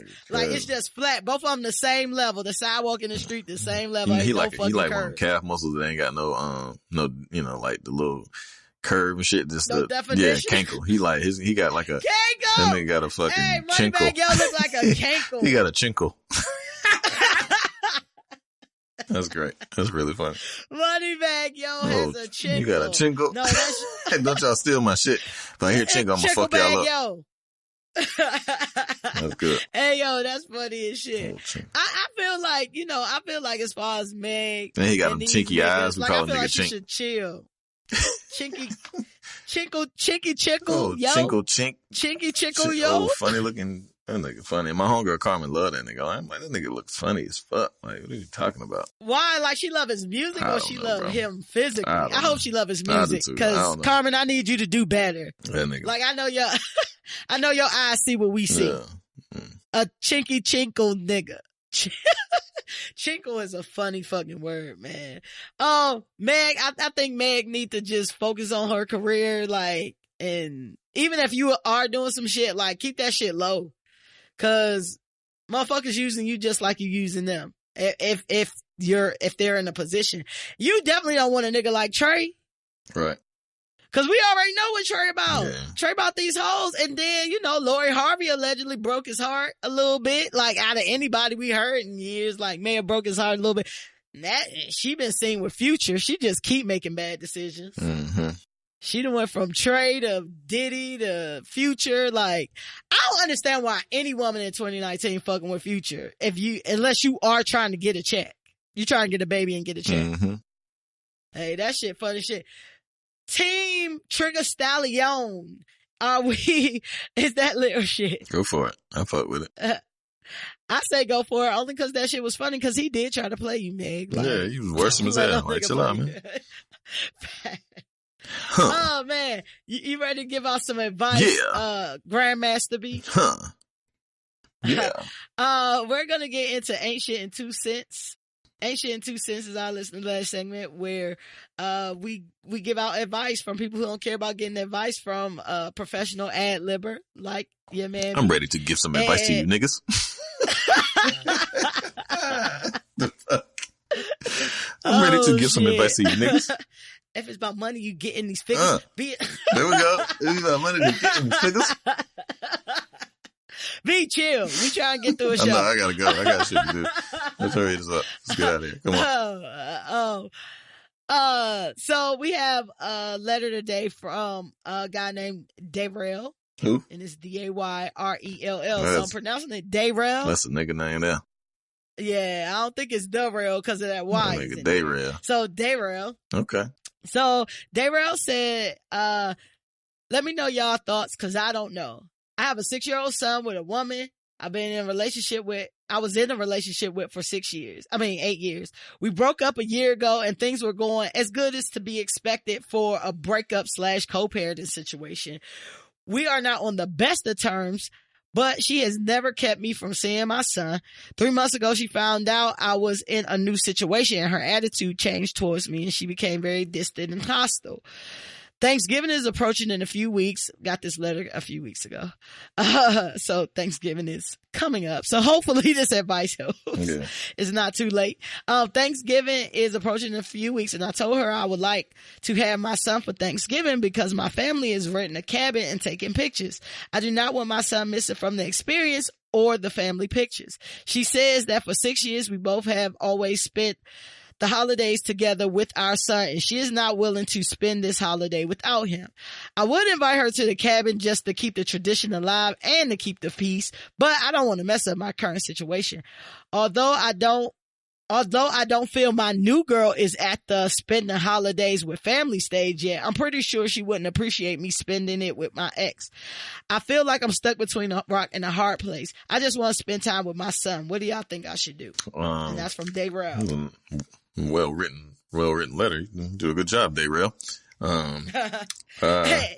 Just because he's black don't mean he's yeah. And I'm making an assumption that he's black because his name is Dayrell. No. And you ain't got it. So that's a sure bet. Okay. His name is Dayrell Daquan. That's a sure bet. That's a sure bet. You can put all your money on that one. You can bet on black. I work with a white lady named Laquita. Holy and she's an older white lady. Yeah, that shit crazy. Does she got a short haircut and drive a Malibu? No, she's actually white. White. Oh, really? Yeah. I know she hate her name. When I first started working there, they said she was coming. Like, they was like, oh, Laquita worked right there. They described her. They said she is like kind of loud a little bit. But they was like, oh, Laquita coming. She sit over here like that. I was waiting for a whole black woman. Then this white woman just walked in. I was like, this Laquita? Like, yeah, I would have lost that bet for sure. But yeah, give Dayrell some love.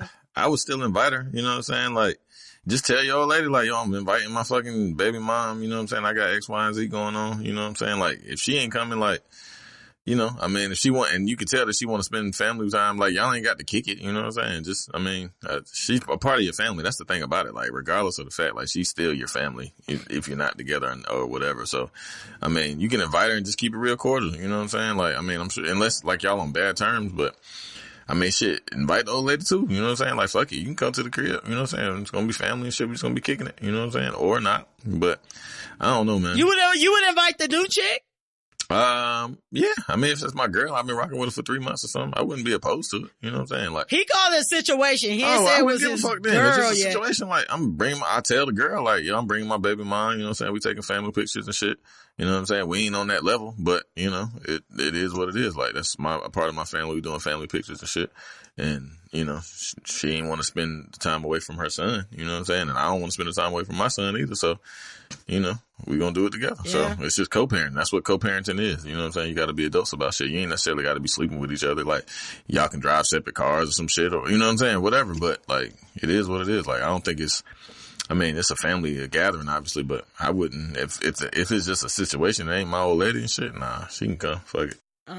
That's just me though. Yeah. I don't know, I got mixed feelings about this, because I feel like, one, I don't know the level you described it, Dayrell, as a situation, so I don't know if this like something that's not currently official, but it's on the verge of becoming official, and you don't want to fuck it up.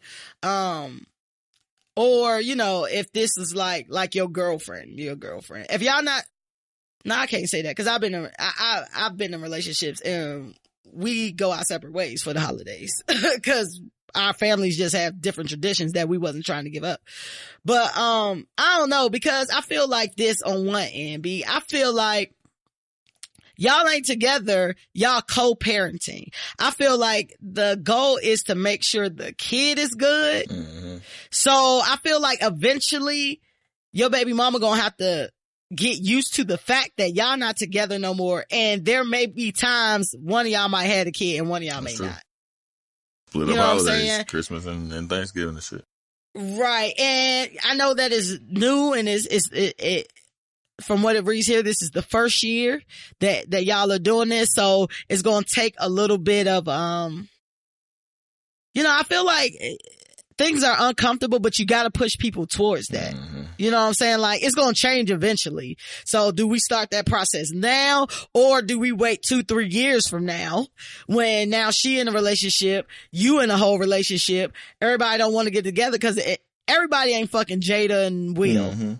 Out here with the co-parenting situations, going on trips and shit like that. And with the new girl, like, I only been fucking with you a little bit of time. I don't think that's enough time to trust you.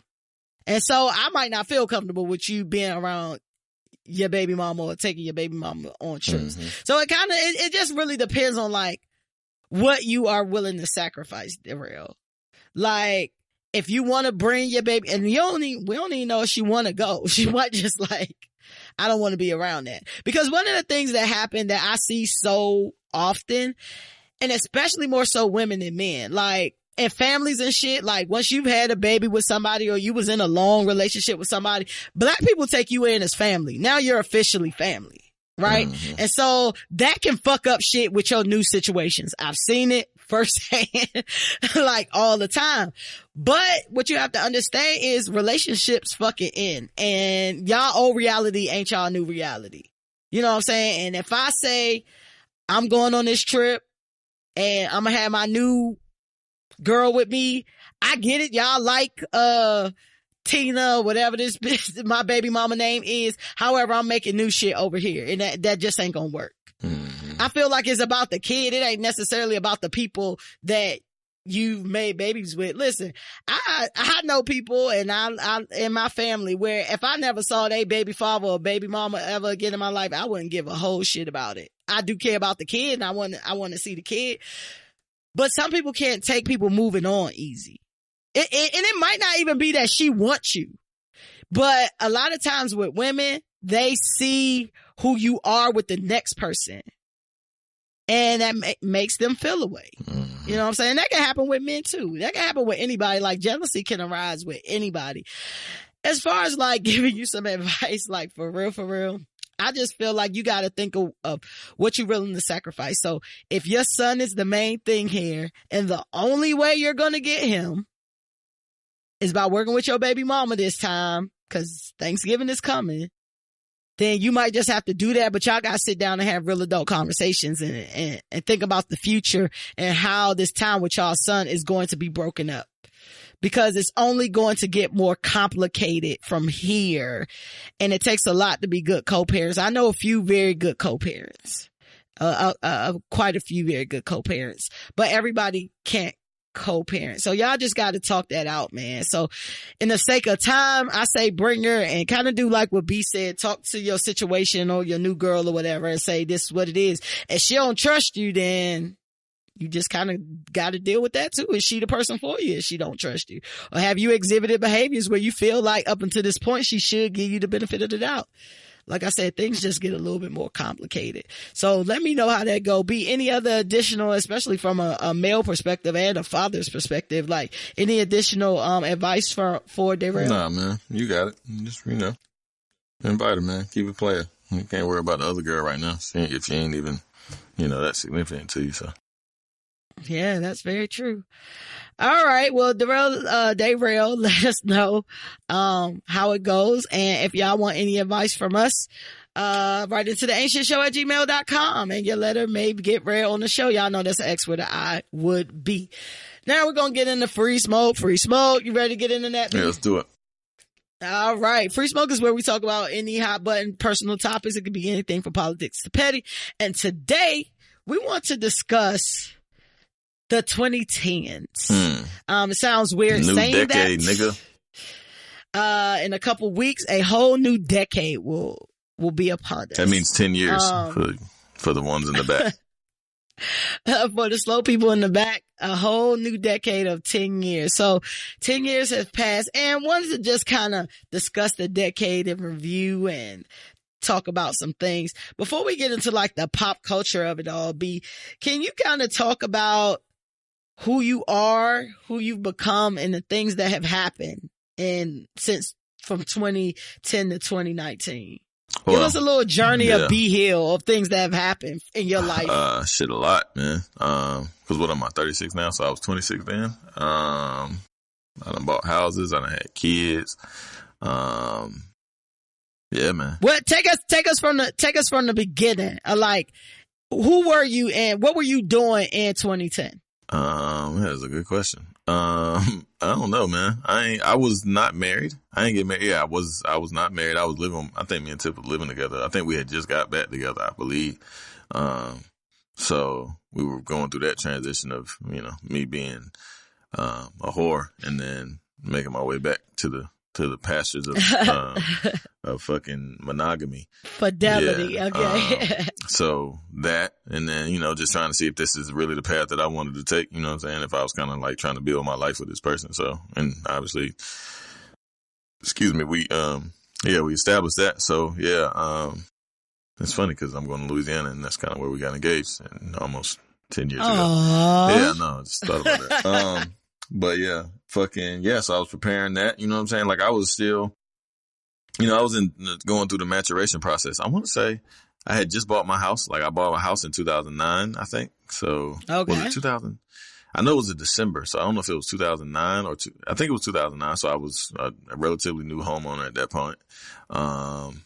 Just single and enjoying life, you know what I'm saying? And single in terms of relationship status, getting ready to start a new chapter of my life, you know what I'm saying, with my old lady and shit. And then, yeah, man, just, figuring myself out, getting my money together and shit like that. I think I had a GS then. Yep, I had the GS then. I just bought my first, my second luxury car, you know what I'm saying? So I was getting to it, you know what I'm saying? Like I always been about my shit, you know what I mean? So yeah. At the beginning of that. And now move us to the middle. 2015, right? Yeah. When was that? I bought another house. You got a baby by then, right? Yeah, I already got 2 kids. I'm a father at that point. Like I'm established father at that point. Cause my twins are 3. I'm about to have another child and I end up buying a house in 2015. I bought another house, the house that I live in currently, in 2015, which is crazy. And my son came in 2016, in March of 2016. So, yeah, man, just moving and shaking, you know what I'm saying? I was married. I was a father, you know what I'm saying? I was purchasing homes, you know what I mean? And continue to do my thing. I started a new career.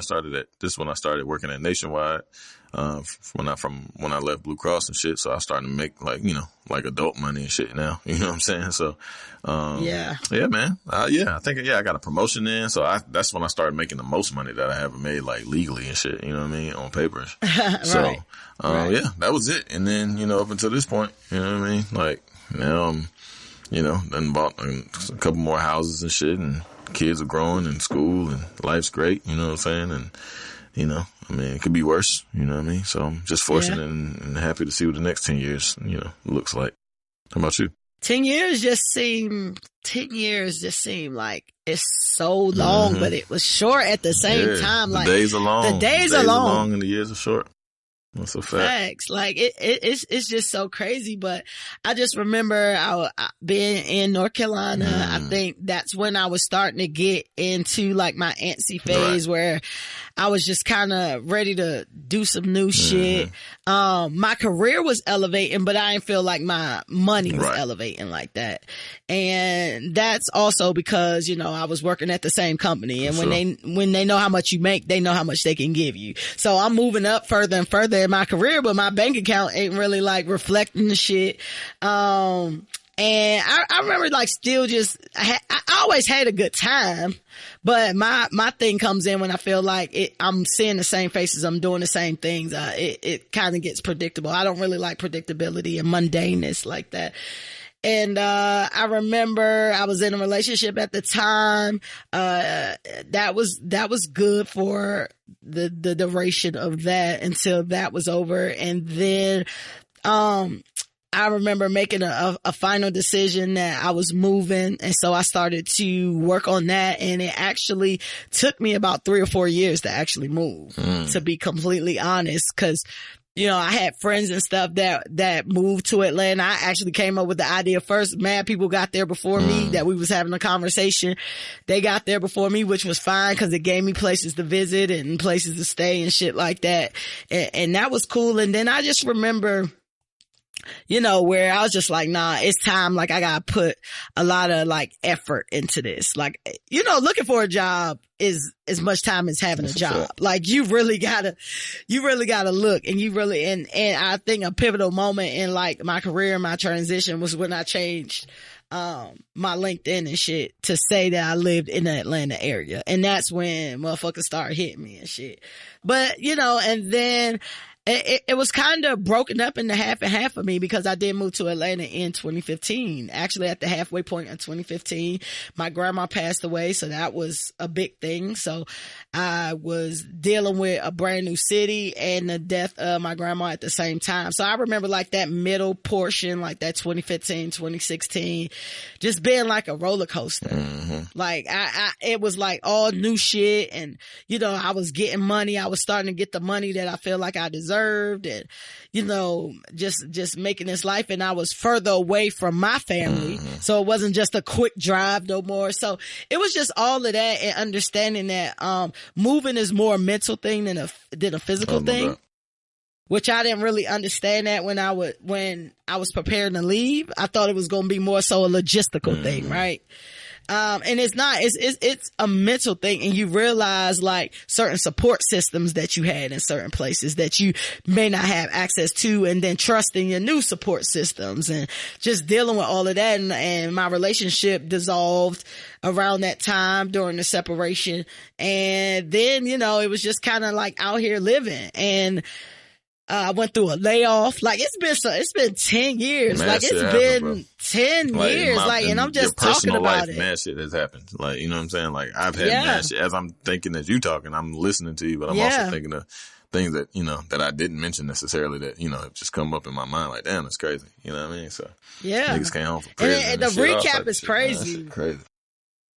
When you sit back and you think about your life and you tell the story about your life or whatever the case may be, you're like, damn, it's mad stories there. That's a fact. Like, it's a lot of stories there, but it brings me to now, you know, got a podcast, 2 years and some change ago doing that. You know, I make great money.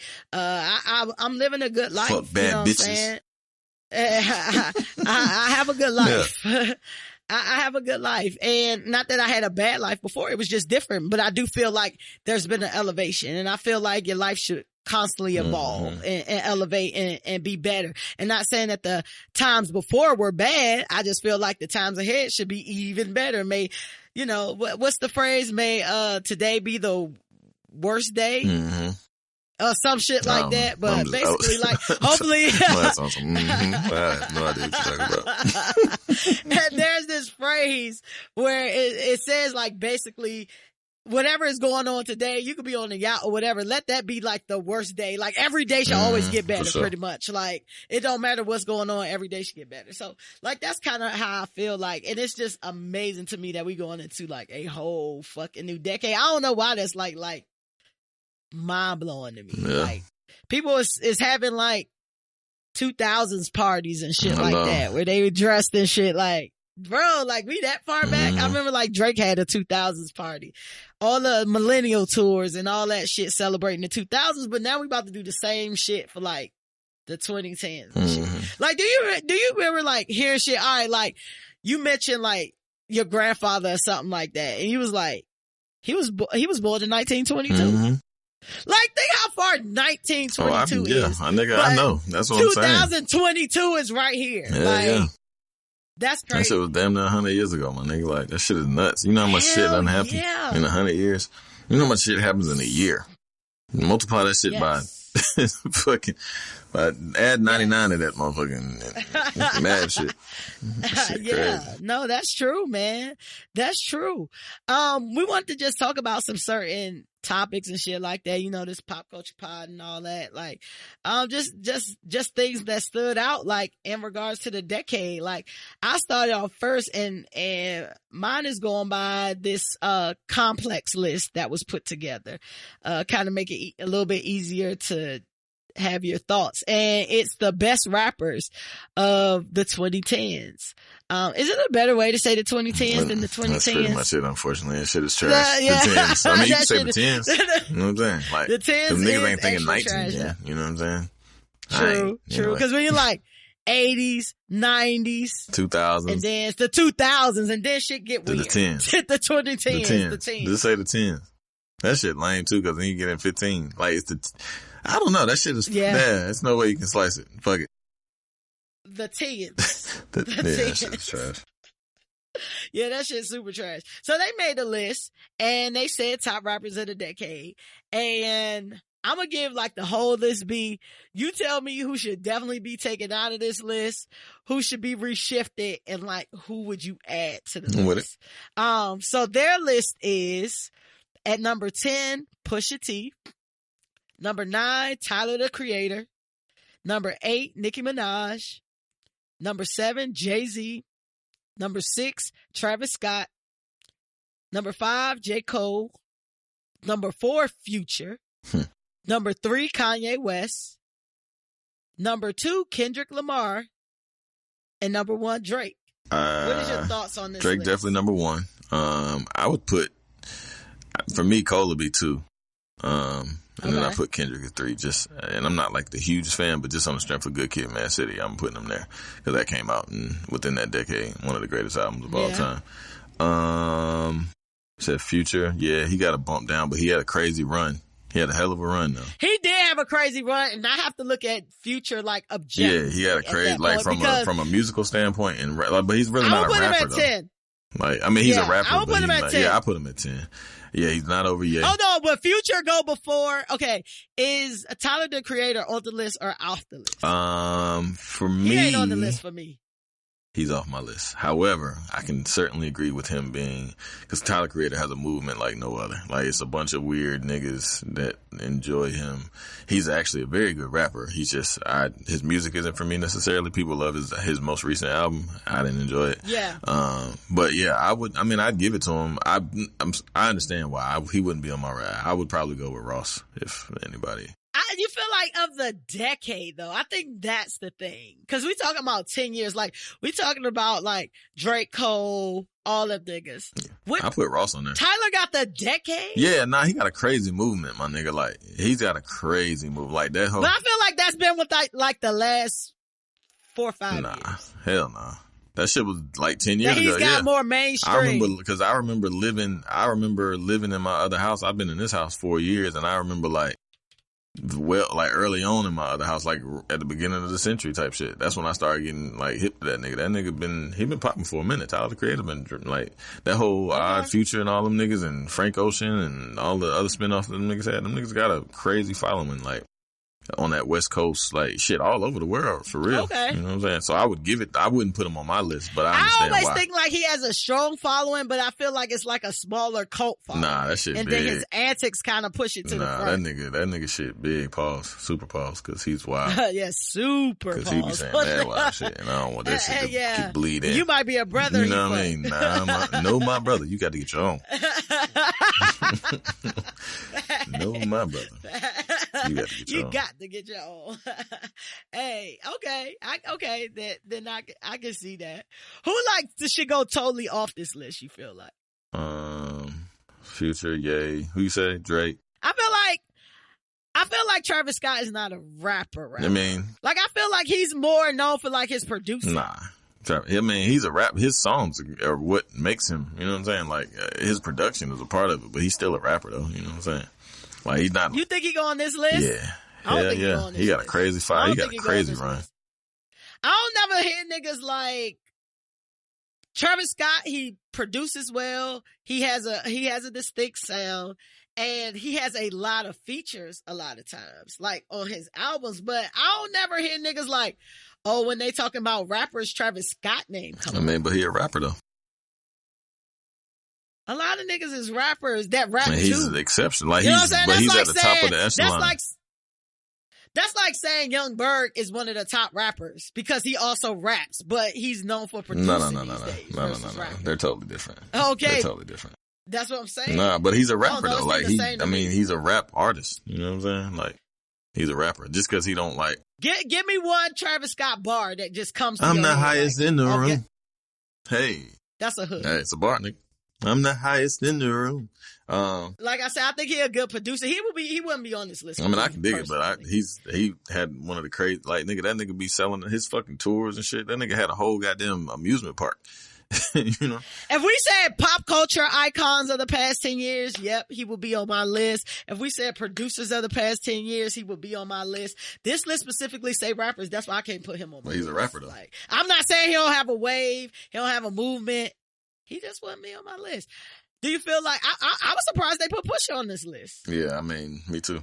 Outside, yeah, I'm definitely. I don't think he goes. I think you could put Ross there. I think you could put Wale there. I think a lot of other people that could go there before Pusha, like in terms of mass appeal. You know what I'm saying? During the decade. Absolutely.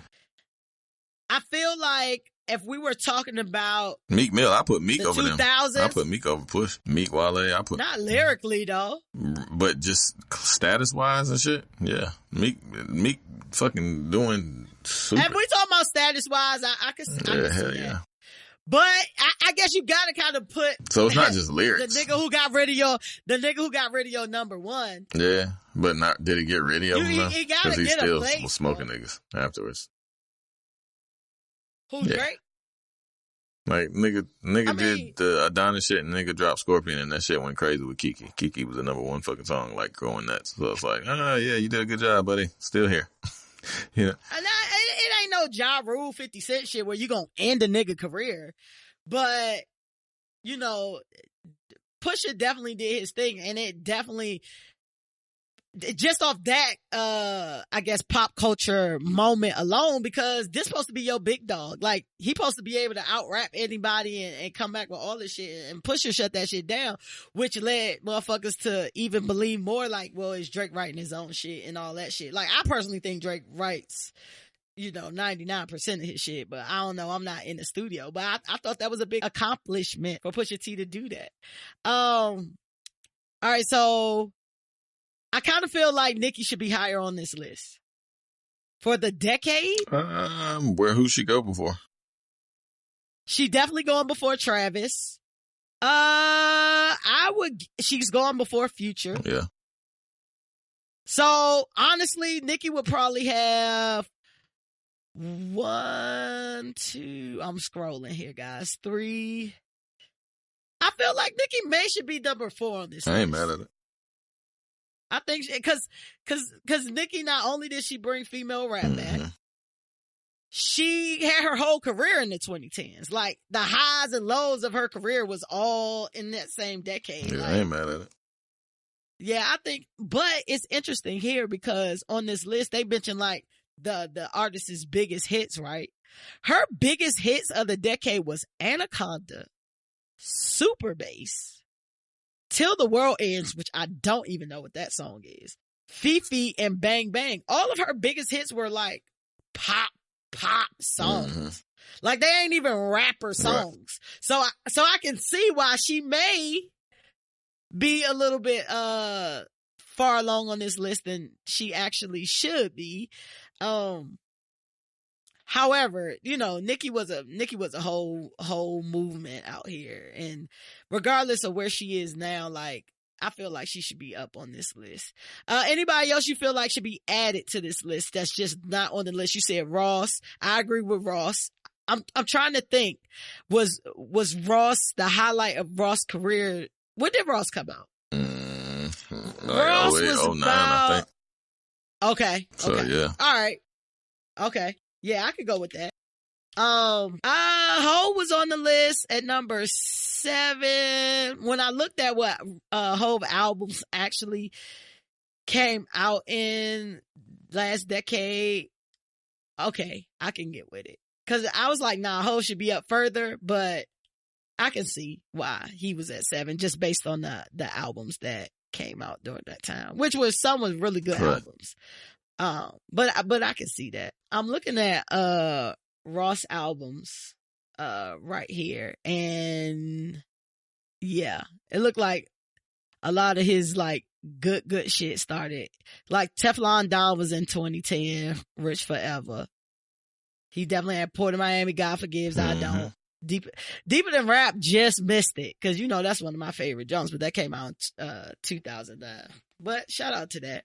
What other topic you want to talk about for the decade? You lead this one. What you got? Sports? You can do sports. Oh shit. It's yours. It's whatever you want to talk about. Holy shit. Okay. You said sports, you said social, you said movies, you said a whole bunch of things. Yeah, well, movies. Well, yeah, let's just do movies. I got. Okay. Hold on, let me see. Of course, you gotta say Black Panther. Oh yeah, that's a fact. All the Avengers, like the whole Marvel, the whole fucking Marvel universe within that shit. Yeah. All the movies, like especially Black Panther, obviously, because that gets top billing because it was for us and by us. Well, not by us, but kind of sort of by us because Ryan Coogler was the director, so that was dope. Yeah, I'm trying to think. Like, it just seemed like it's been so many movies that have come out. Like, you know, when you know like a whole lot of shit, but not a lot. Right. Yeah. Like where I'm just going blank and so shit. Many. What Get else Out good came shit out. came out? Get Out. Shout out to Get Out. That made a lot of hell careers. Yeah. And them niggas ate like hell. Off that, they got Moonlight. Moonlight came out in 2016. That's an Oscar. You know, I still didn't watch Moonlight shit. yet. It wasn't really that good movie. I didn't know. I heard it was like so amazing. I didn't really find it that amazing, but I mean, I didn't know. I didn't know what to expect. I didn't know it was about like gay people or gay niggas and shit. But it just wasn't a good movie. Like it was about like a little kid basically like coming to terms with his homosexuality and then but living in the hood. It wasn't that. It was good when it first started, and then like just got regular. It was weird. I can't really explain it. You got to watch it. I didn't personally like it, but hey, shout out! It won a fucking Oscar, so that's great. Yeah, anytime we can get some accolades to support it. Django came out. Django was a good movie. Star Wars for all you you Star Wardians. I don't know what you guys are called, but I don't know if it's Star Wardians because that's kind of trash. Star Wardians. Yeah, I hope not because that was pretty trash. I just made it up. The Revenant came When out. They See Us was was Netflix. I mean, shit. Not for nothing. Netflix went nuts. You know what I'm saying? Like Netflix went. Oh, they went nuts. Like they kind of made their bones in 2010s because they went from, the red box type shit to fucking that shit. You know what I'm saying? No, you're absolutely right. I think what role I think streaming played like a huge part because I think when I'm trying to think about movies and shit, like you said, I'm thinking about shit that I went to the movies to see, but majority of the good shit I saw was on Netflix. Yeah. Being completely honest, like, and a lot of, may not necessarily be movies, but a lot of, limited series, I guess you would call it. Sort of like, what's the Central Park 5 shit? Central Park 5? When They See Us. When They See Us. That's When They See Us. I was thinking about The Hate You Give. The Hate You Give was a really good movie too. And I don't feel like a lot of people saw that joint. See that. But that was a really good movie.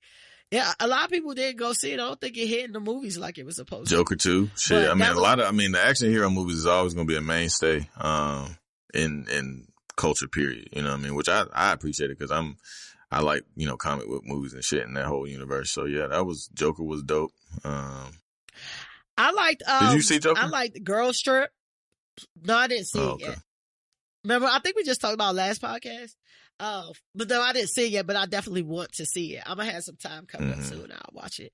Girl Strip was a good movie, and I think that was a good one because it did so well. Sure. And then launched Tiffany Haddish's career, and it's like full black women. And, it'd just be hard to Sell And us, let market Hollywood. what was the one with Taraji and them when they were the for NASA and shit? NASA. Head Figures. Yeah, Hidden Figures. Yeah, Head Figures. Dark Knight Rises was fucking crazy. That's one of the best movies cinematically. Just that was great. That was awesome. That was a really good movie. Dark Knight Rises. It was mad good shit that came out in the past 10 years. Definitely Dark Knight Rising. Hidden Figures was really dope. Yeah. Taraji she did her thing in that shit for sure. Taraji got some movies on the low though. Like she got some nice shit. Who do you think had breakout careers in the 2010s? Because I feel I'll say Taraji. Yeah, I definitely say Taraji. I think Lupita did. Yeah, Lulu. Yeah, Lulu definitely had a. She definitely. Lulu. Shit, I mean, Lulu Pete. Bruh from Moonlight. What's bruh name? Masai Warrior. What's his name? Marshala. Yeah, what's bruh name?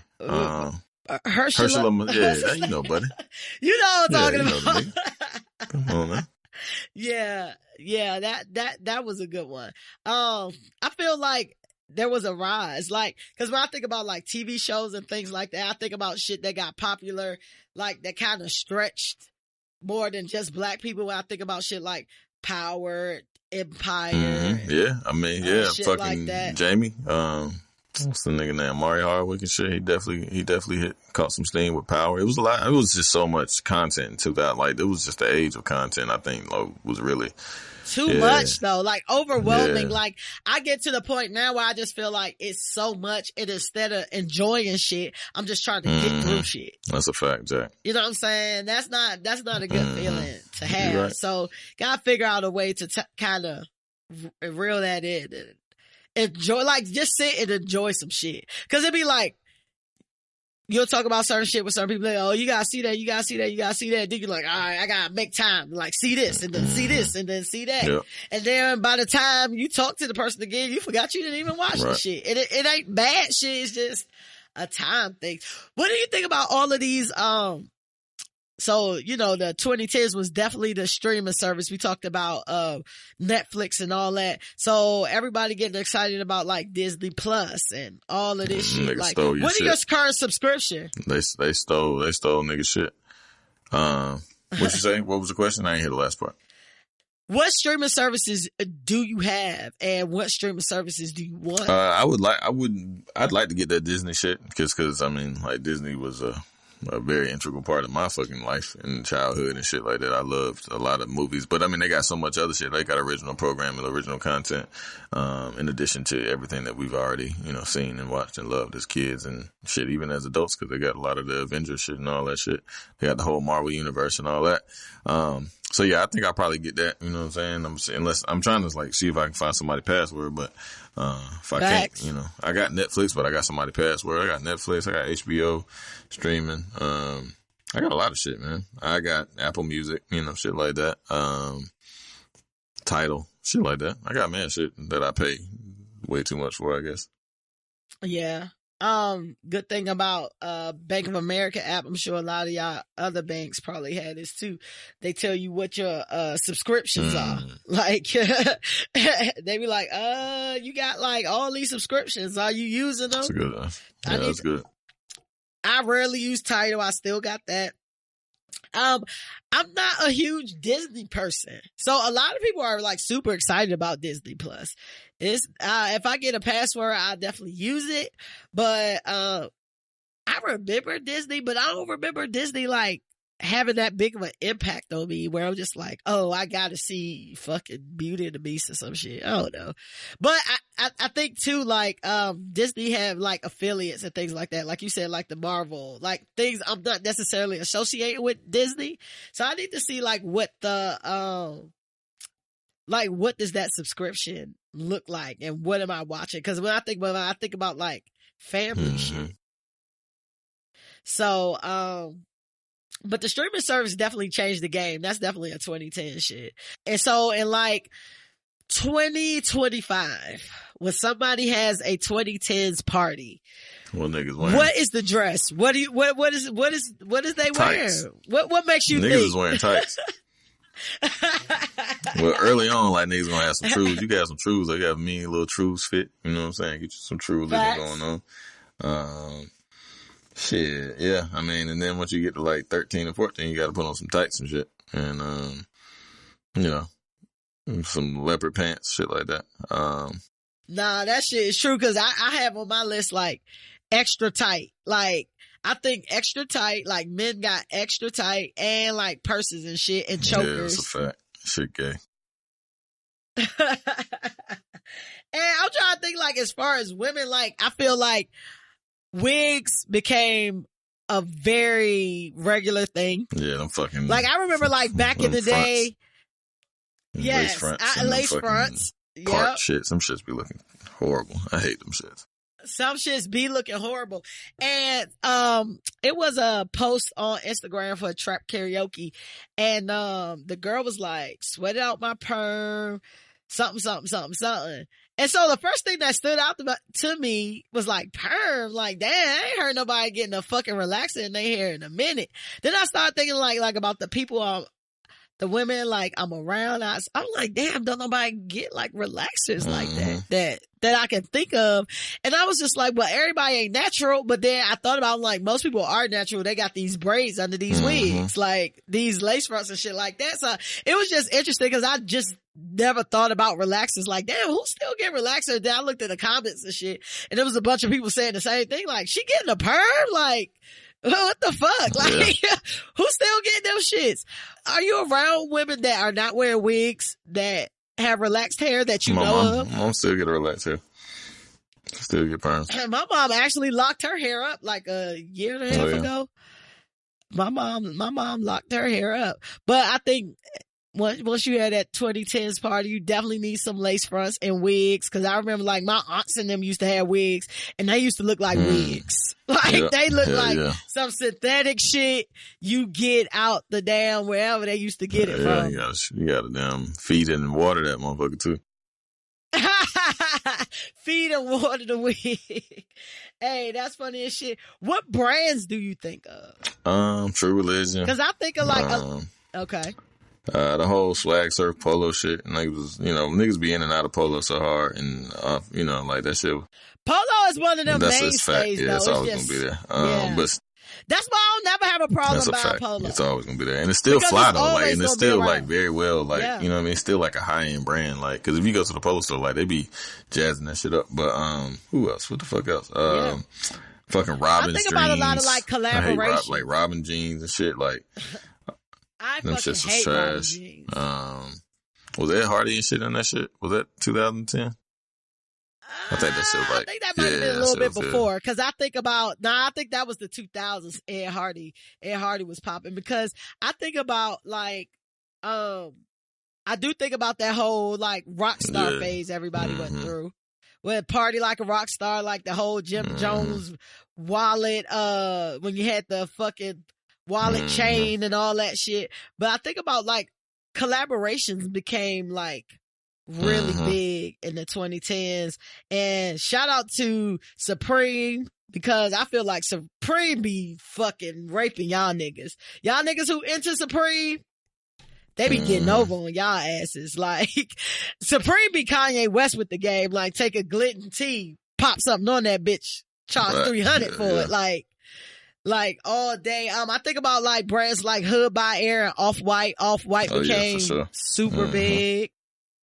What other like design? And I feel like as far as dress, like designer became like this huge thing. Now I always remember like certain designers being a thing like growing up. Like Gucci has always kind of been a mainstay, you know what I'm saying? Like MCM, like shit like that. But you know, the drug dealers had it or whatever. It wasn't this shit where regular motherfucking people making $9 an hour feel like they needed a Gucci belt or a Louis Vuitton belt or spend their whole outfit or so much fake shit. Designer became really popping. I would definitely wear like an all Gucci outfit to the 2010s. Oh yeah, for sure. Like with the logo on it, monogram shit. Yeah. Anything else come to mind with that? Not really. Not that I could think of. I think Adidas had a strong surge back. Oh, Adidas definitely did. But Adidas to me was like one of those mainstays that never went anywhere. It's just like all of y'all got put back on. Not y'all as in you. I know you hip. But, like the general public got back on like Adidas like that. And now like all the little kids and shit, that's all they want to wear. Like the teenagers and shit. They just want to wear Adidas pants. Right. And how do you feel about the mixing of athletic brands? I don't know your thoughts on that. I grew up I grew up the same time you grew up. I'm not with the. But I'm okay with wearing Adidas pants with Jordans. I hate it. Fuck yeah. That. Yeah, I'm cool with that. You supposed to wear Jordan. You supposed to wear between Nike and Adidas, I can't do it. You know what I'm saying? Like maybe some Vans and Adidas or some shit like that. Yeah, but like no Nikes, that shit just is like extreme set tripping to me. That's just. Nah, I'm with it. I'm with Jordans and Adidas pants. Cause I feel like Adidas pants are like kind of like a staple in But the they got dope Nike now. pants. Like, So they got mad dope Nike sweats. You know what I'm saying? Everybody has sweats. No, All I'm just brands saying, have but like, sweats. so I would just rather wear Nike shit. Like certain J's go off better. Certain J's go off better. Now, I'll wear all Adidas, whatever the case may be, but sometimes like. So would you wear some Nike sweats with some Adidas sneakers? Nope, probably not. Huh. I'm probably not. But as far as Adidas pants specifically, I'll rock J's with them. I'll rock J's with them. I feel like J's can pretty much go with anything. Like, yeah, cause I definitely would wear, I would definitely wear that. It's not sacrilegious to me to wear that. Now, if you got on a whole fucking Nike outfit and then you put on some Adidas, that shit is wild. Or if you got on all Adidas, then you put on the J's. But if it's just the Adidas pants, yeah, I feel like Adidas pants is kind of like camo pants today. Interesting. Like you can wear them shits with anything. Like that's how I rock. It's not sacrilegious. Somebody was telling me like, nah, you been in the South too long. Somebody from DC told me that shit. I was like, well, say what you want. I'm fresh as a bitch out here. Tell me. I ain't worried about it. But so about how you feel comfortable. But I feel like, I feel like I see that all the time. Like, and especially like I said, like Jordan specifically versus like any other Nike or whatever. But yeah, Adidas pants. Shout out to Adidas pants for being like the sweatpants of the late 2010s for real. Give us one last category to go out on. Let's do sports, man. Just greatest sports moments of the year of the 2010s. Let's see. They got mad. Well, I'm gonna start with Kaepernick. Oh yeah, for sure.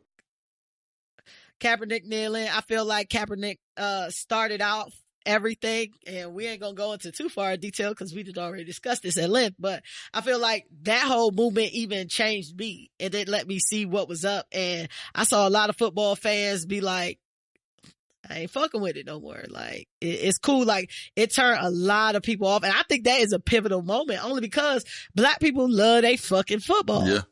And I was just that, even coming up with like Thanksgiving and, like shit like that where you watch football, you know what I'm saying? And then like, I guess for me, it was a changer for me because I thought I would be more impacted than I am. So that shit is just mind blowing to me how something was just, especially during football season, would consume me so much that now I don't even think about the shit no more. Like, I don't never know what's going on. Like, I never know what's going on. I don't know what niggas' records are. Like, I don't be knowing none of that shit now. And like before, I would stay on that shit. So it's just interesting from a personal perspective. I just get that to be a lesson of, just because you think you can't live without something, look at you living. And that could be anything in life. What's the sports shit you thought of that came to mind? A couple things. So I'm an avid basketball fan and football fan. So, for me, like LeBron going to straight, I think it was 8 straight finals in 2010. Like in the 10s, last year was the first year he hadn't gone. So, it was like 9 years, nice. You know what I mean? So that's just excellence and it personified. One, and then to couple that with, in my opinion, one of the greatest comebacks of all time. It was, even though it was a bit skewed because they had, Golden State got kicked out, like, but they were the 73-9 team. So it was a bunch of shit that year. They were 73-9, so they broke Jordan and them record, and Jordan and them was 72-10, and that was the best record at the time. So Golden State broke that record, which was, they only lost 9 games over the course of 82 games, which is amazing. Made it to the finals, almost beat LeBron and them. They had them niggas up 3-1. LeBron and them came back. So that was just like, and it was Cleveland's first title. You know what I mean? That was crazy. Like that whole sequence was just, that whole year was wild. Cause like I said, 73-9 niggas was cooking like crazy. This was pre KD. You know what I'm saying? They were just that good of a team. And then, like I said, Brown and them still stung them niggas in the end. You know what I'm saying? And, so that was extremely dope. That was like kind of two things coupled in one. And then I was looking on my phone, that was when, in 2012 is when, David Tyree caught that, for the New England Patriots and shit. That's when he caught that deep bomb from, nope, that's not true. That's not true. That was earlier. But yeah, that was it. The Panthers going to the Super Bowl. That was great, even though we lost. I mean, cause we went 15-1 that year. I'm a huge Panthers fan. For Duke. Who would you make the greatest athlete of the 2010s? Serena, like in LeBron. general, just athlete. Oh, Serena and LeBron. Like, I put them equally there. Like, Serena and LeBron. Cause they were great. Like, they were just fucking amazing. Who do you feel is the greatest athlete that started their career in the 2010s, like became known in the 2010s, or whatever I would say, how long is, I'm trying to think. Steph, I would say Steph stepped in the league. I think he came in. Steph Curry is one of the greatest basketball players ever. He changed basketball for what it's worth. Niggas shoot mad threes now, you know what I'm saying, versus like used to post play. He changed it. Niggas were shooting threes obviously because they had a 3-point line, but he was doing some shit that was, irregular. Like, he just came in pulling up from half court and shit, and niggas now, kids and shit. So yeah, Steph Curry was, like I said, he changed basketball for what it's worth, you know what I'm saying? And all the kids now want to shoot threes, and kind of similar to AI. When AI came in, everybody was trying to do crossovers and shit, and then Mike had niggas doing the fadeaways and shit. I missed that time in basketball. That shit was all dope. I missed the street ball style niggas, of basketball. You need to watch more basketball. Niggas be getting busy. Like, niggas be getting busy. James Harden came, the emergence of James Harden, one of the greatest scorers of all time in fucking the NBA. Like, you should watch NBA. Like, niggas be like, it's too long. I mean, I get it, but it's mad good games though. Like, niggas be super nice. Niggas will get 50 points. Like, that shit ain't nothing. That shit is a remarkable thing to watch. But I love sports. I love basketball. I love football. So I'm always, watch games and shit like that. But yeah, definitely Steph, to answer your question. I think Russell Westbrook, just the NBA as a whole. Like, I think it was just like, it's so many stars now versus like back in the day. It was, a lot of stars, but it wasn't like these superstars. And even shit, niggas is getting that bag now. You know what I'm saying? Like, that shit is a monumental moment. Niggas is getting paid way more than they ever have. It's the most money. Yeah, niggas is getting 150 million. That's why I love Bron, because Bron getting way more than basketball money. Like, I'm just talking about in the league. Like, just the amount of money that the league is offering niggas now. It's like regular niggas is getting like contracts for like 75, 80 million, you know what I'm saying, over the course of 3 years, and they ain't even been all-stars and shit, you know what I'm saying? So I applaud that. But just put that into perspective of how much just the NBA or NBA, NFL, whatever makes. Like, if you can give one person that amount of money, y'all making an ass load of money. That's a fact.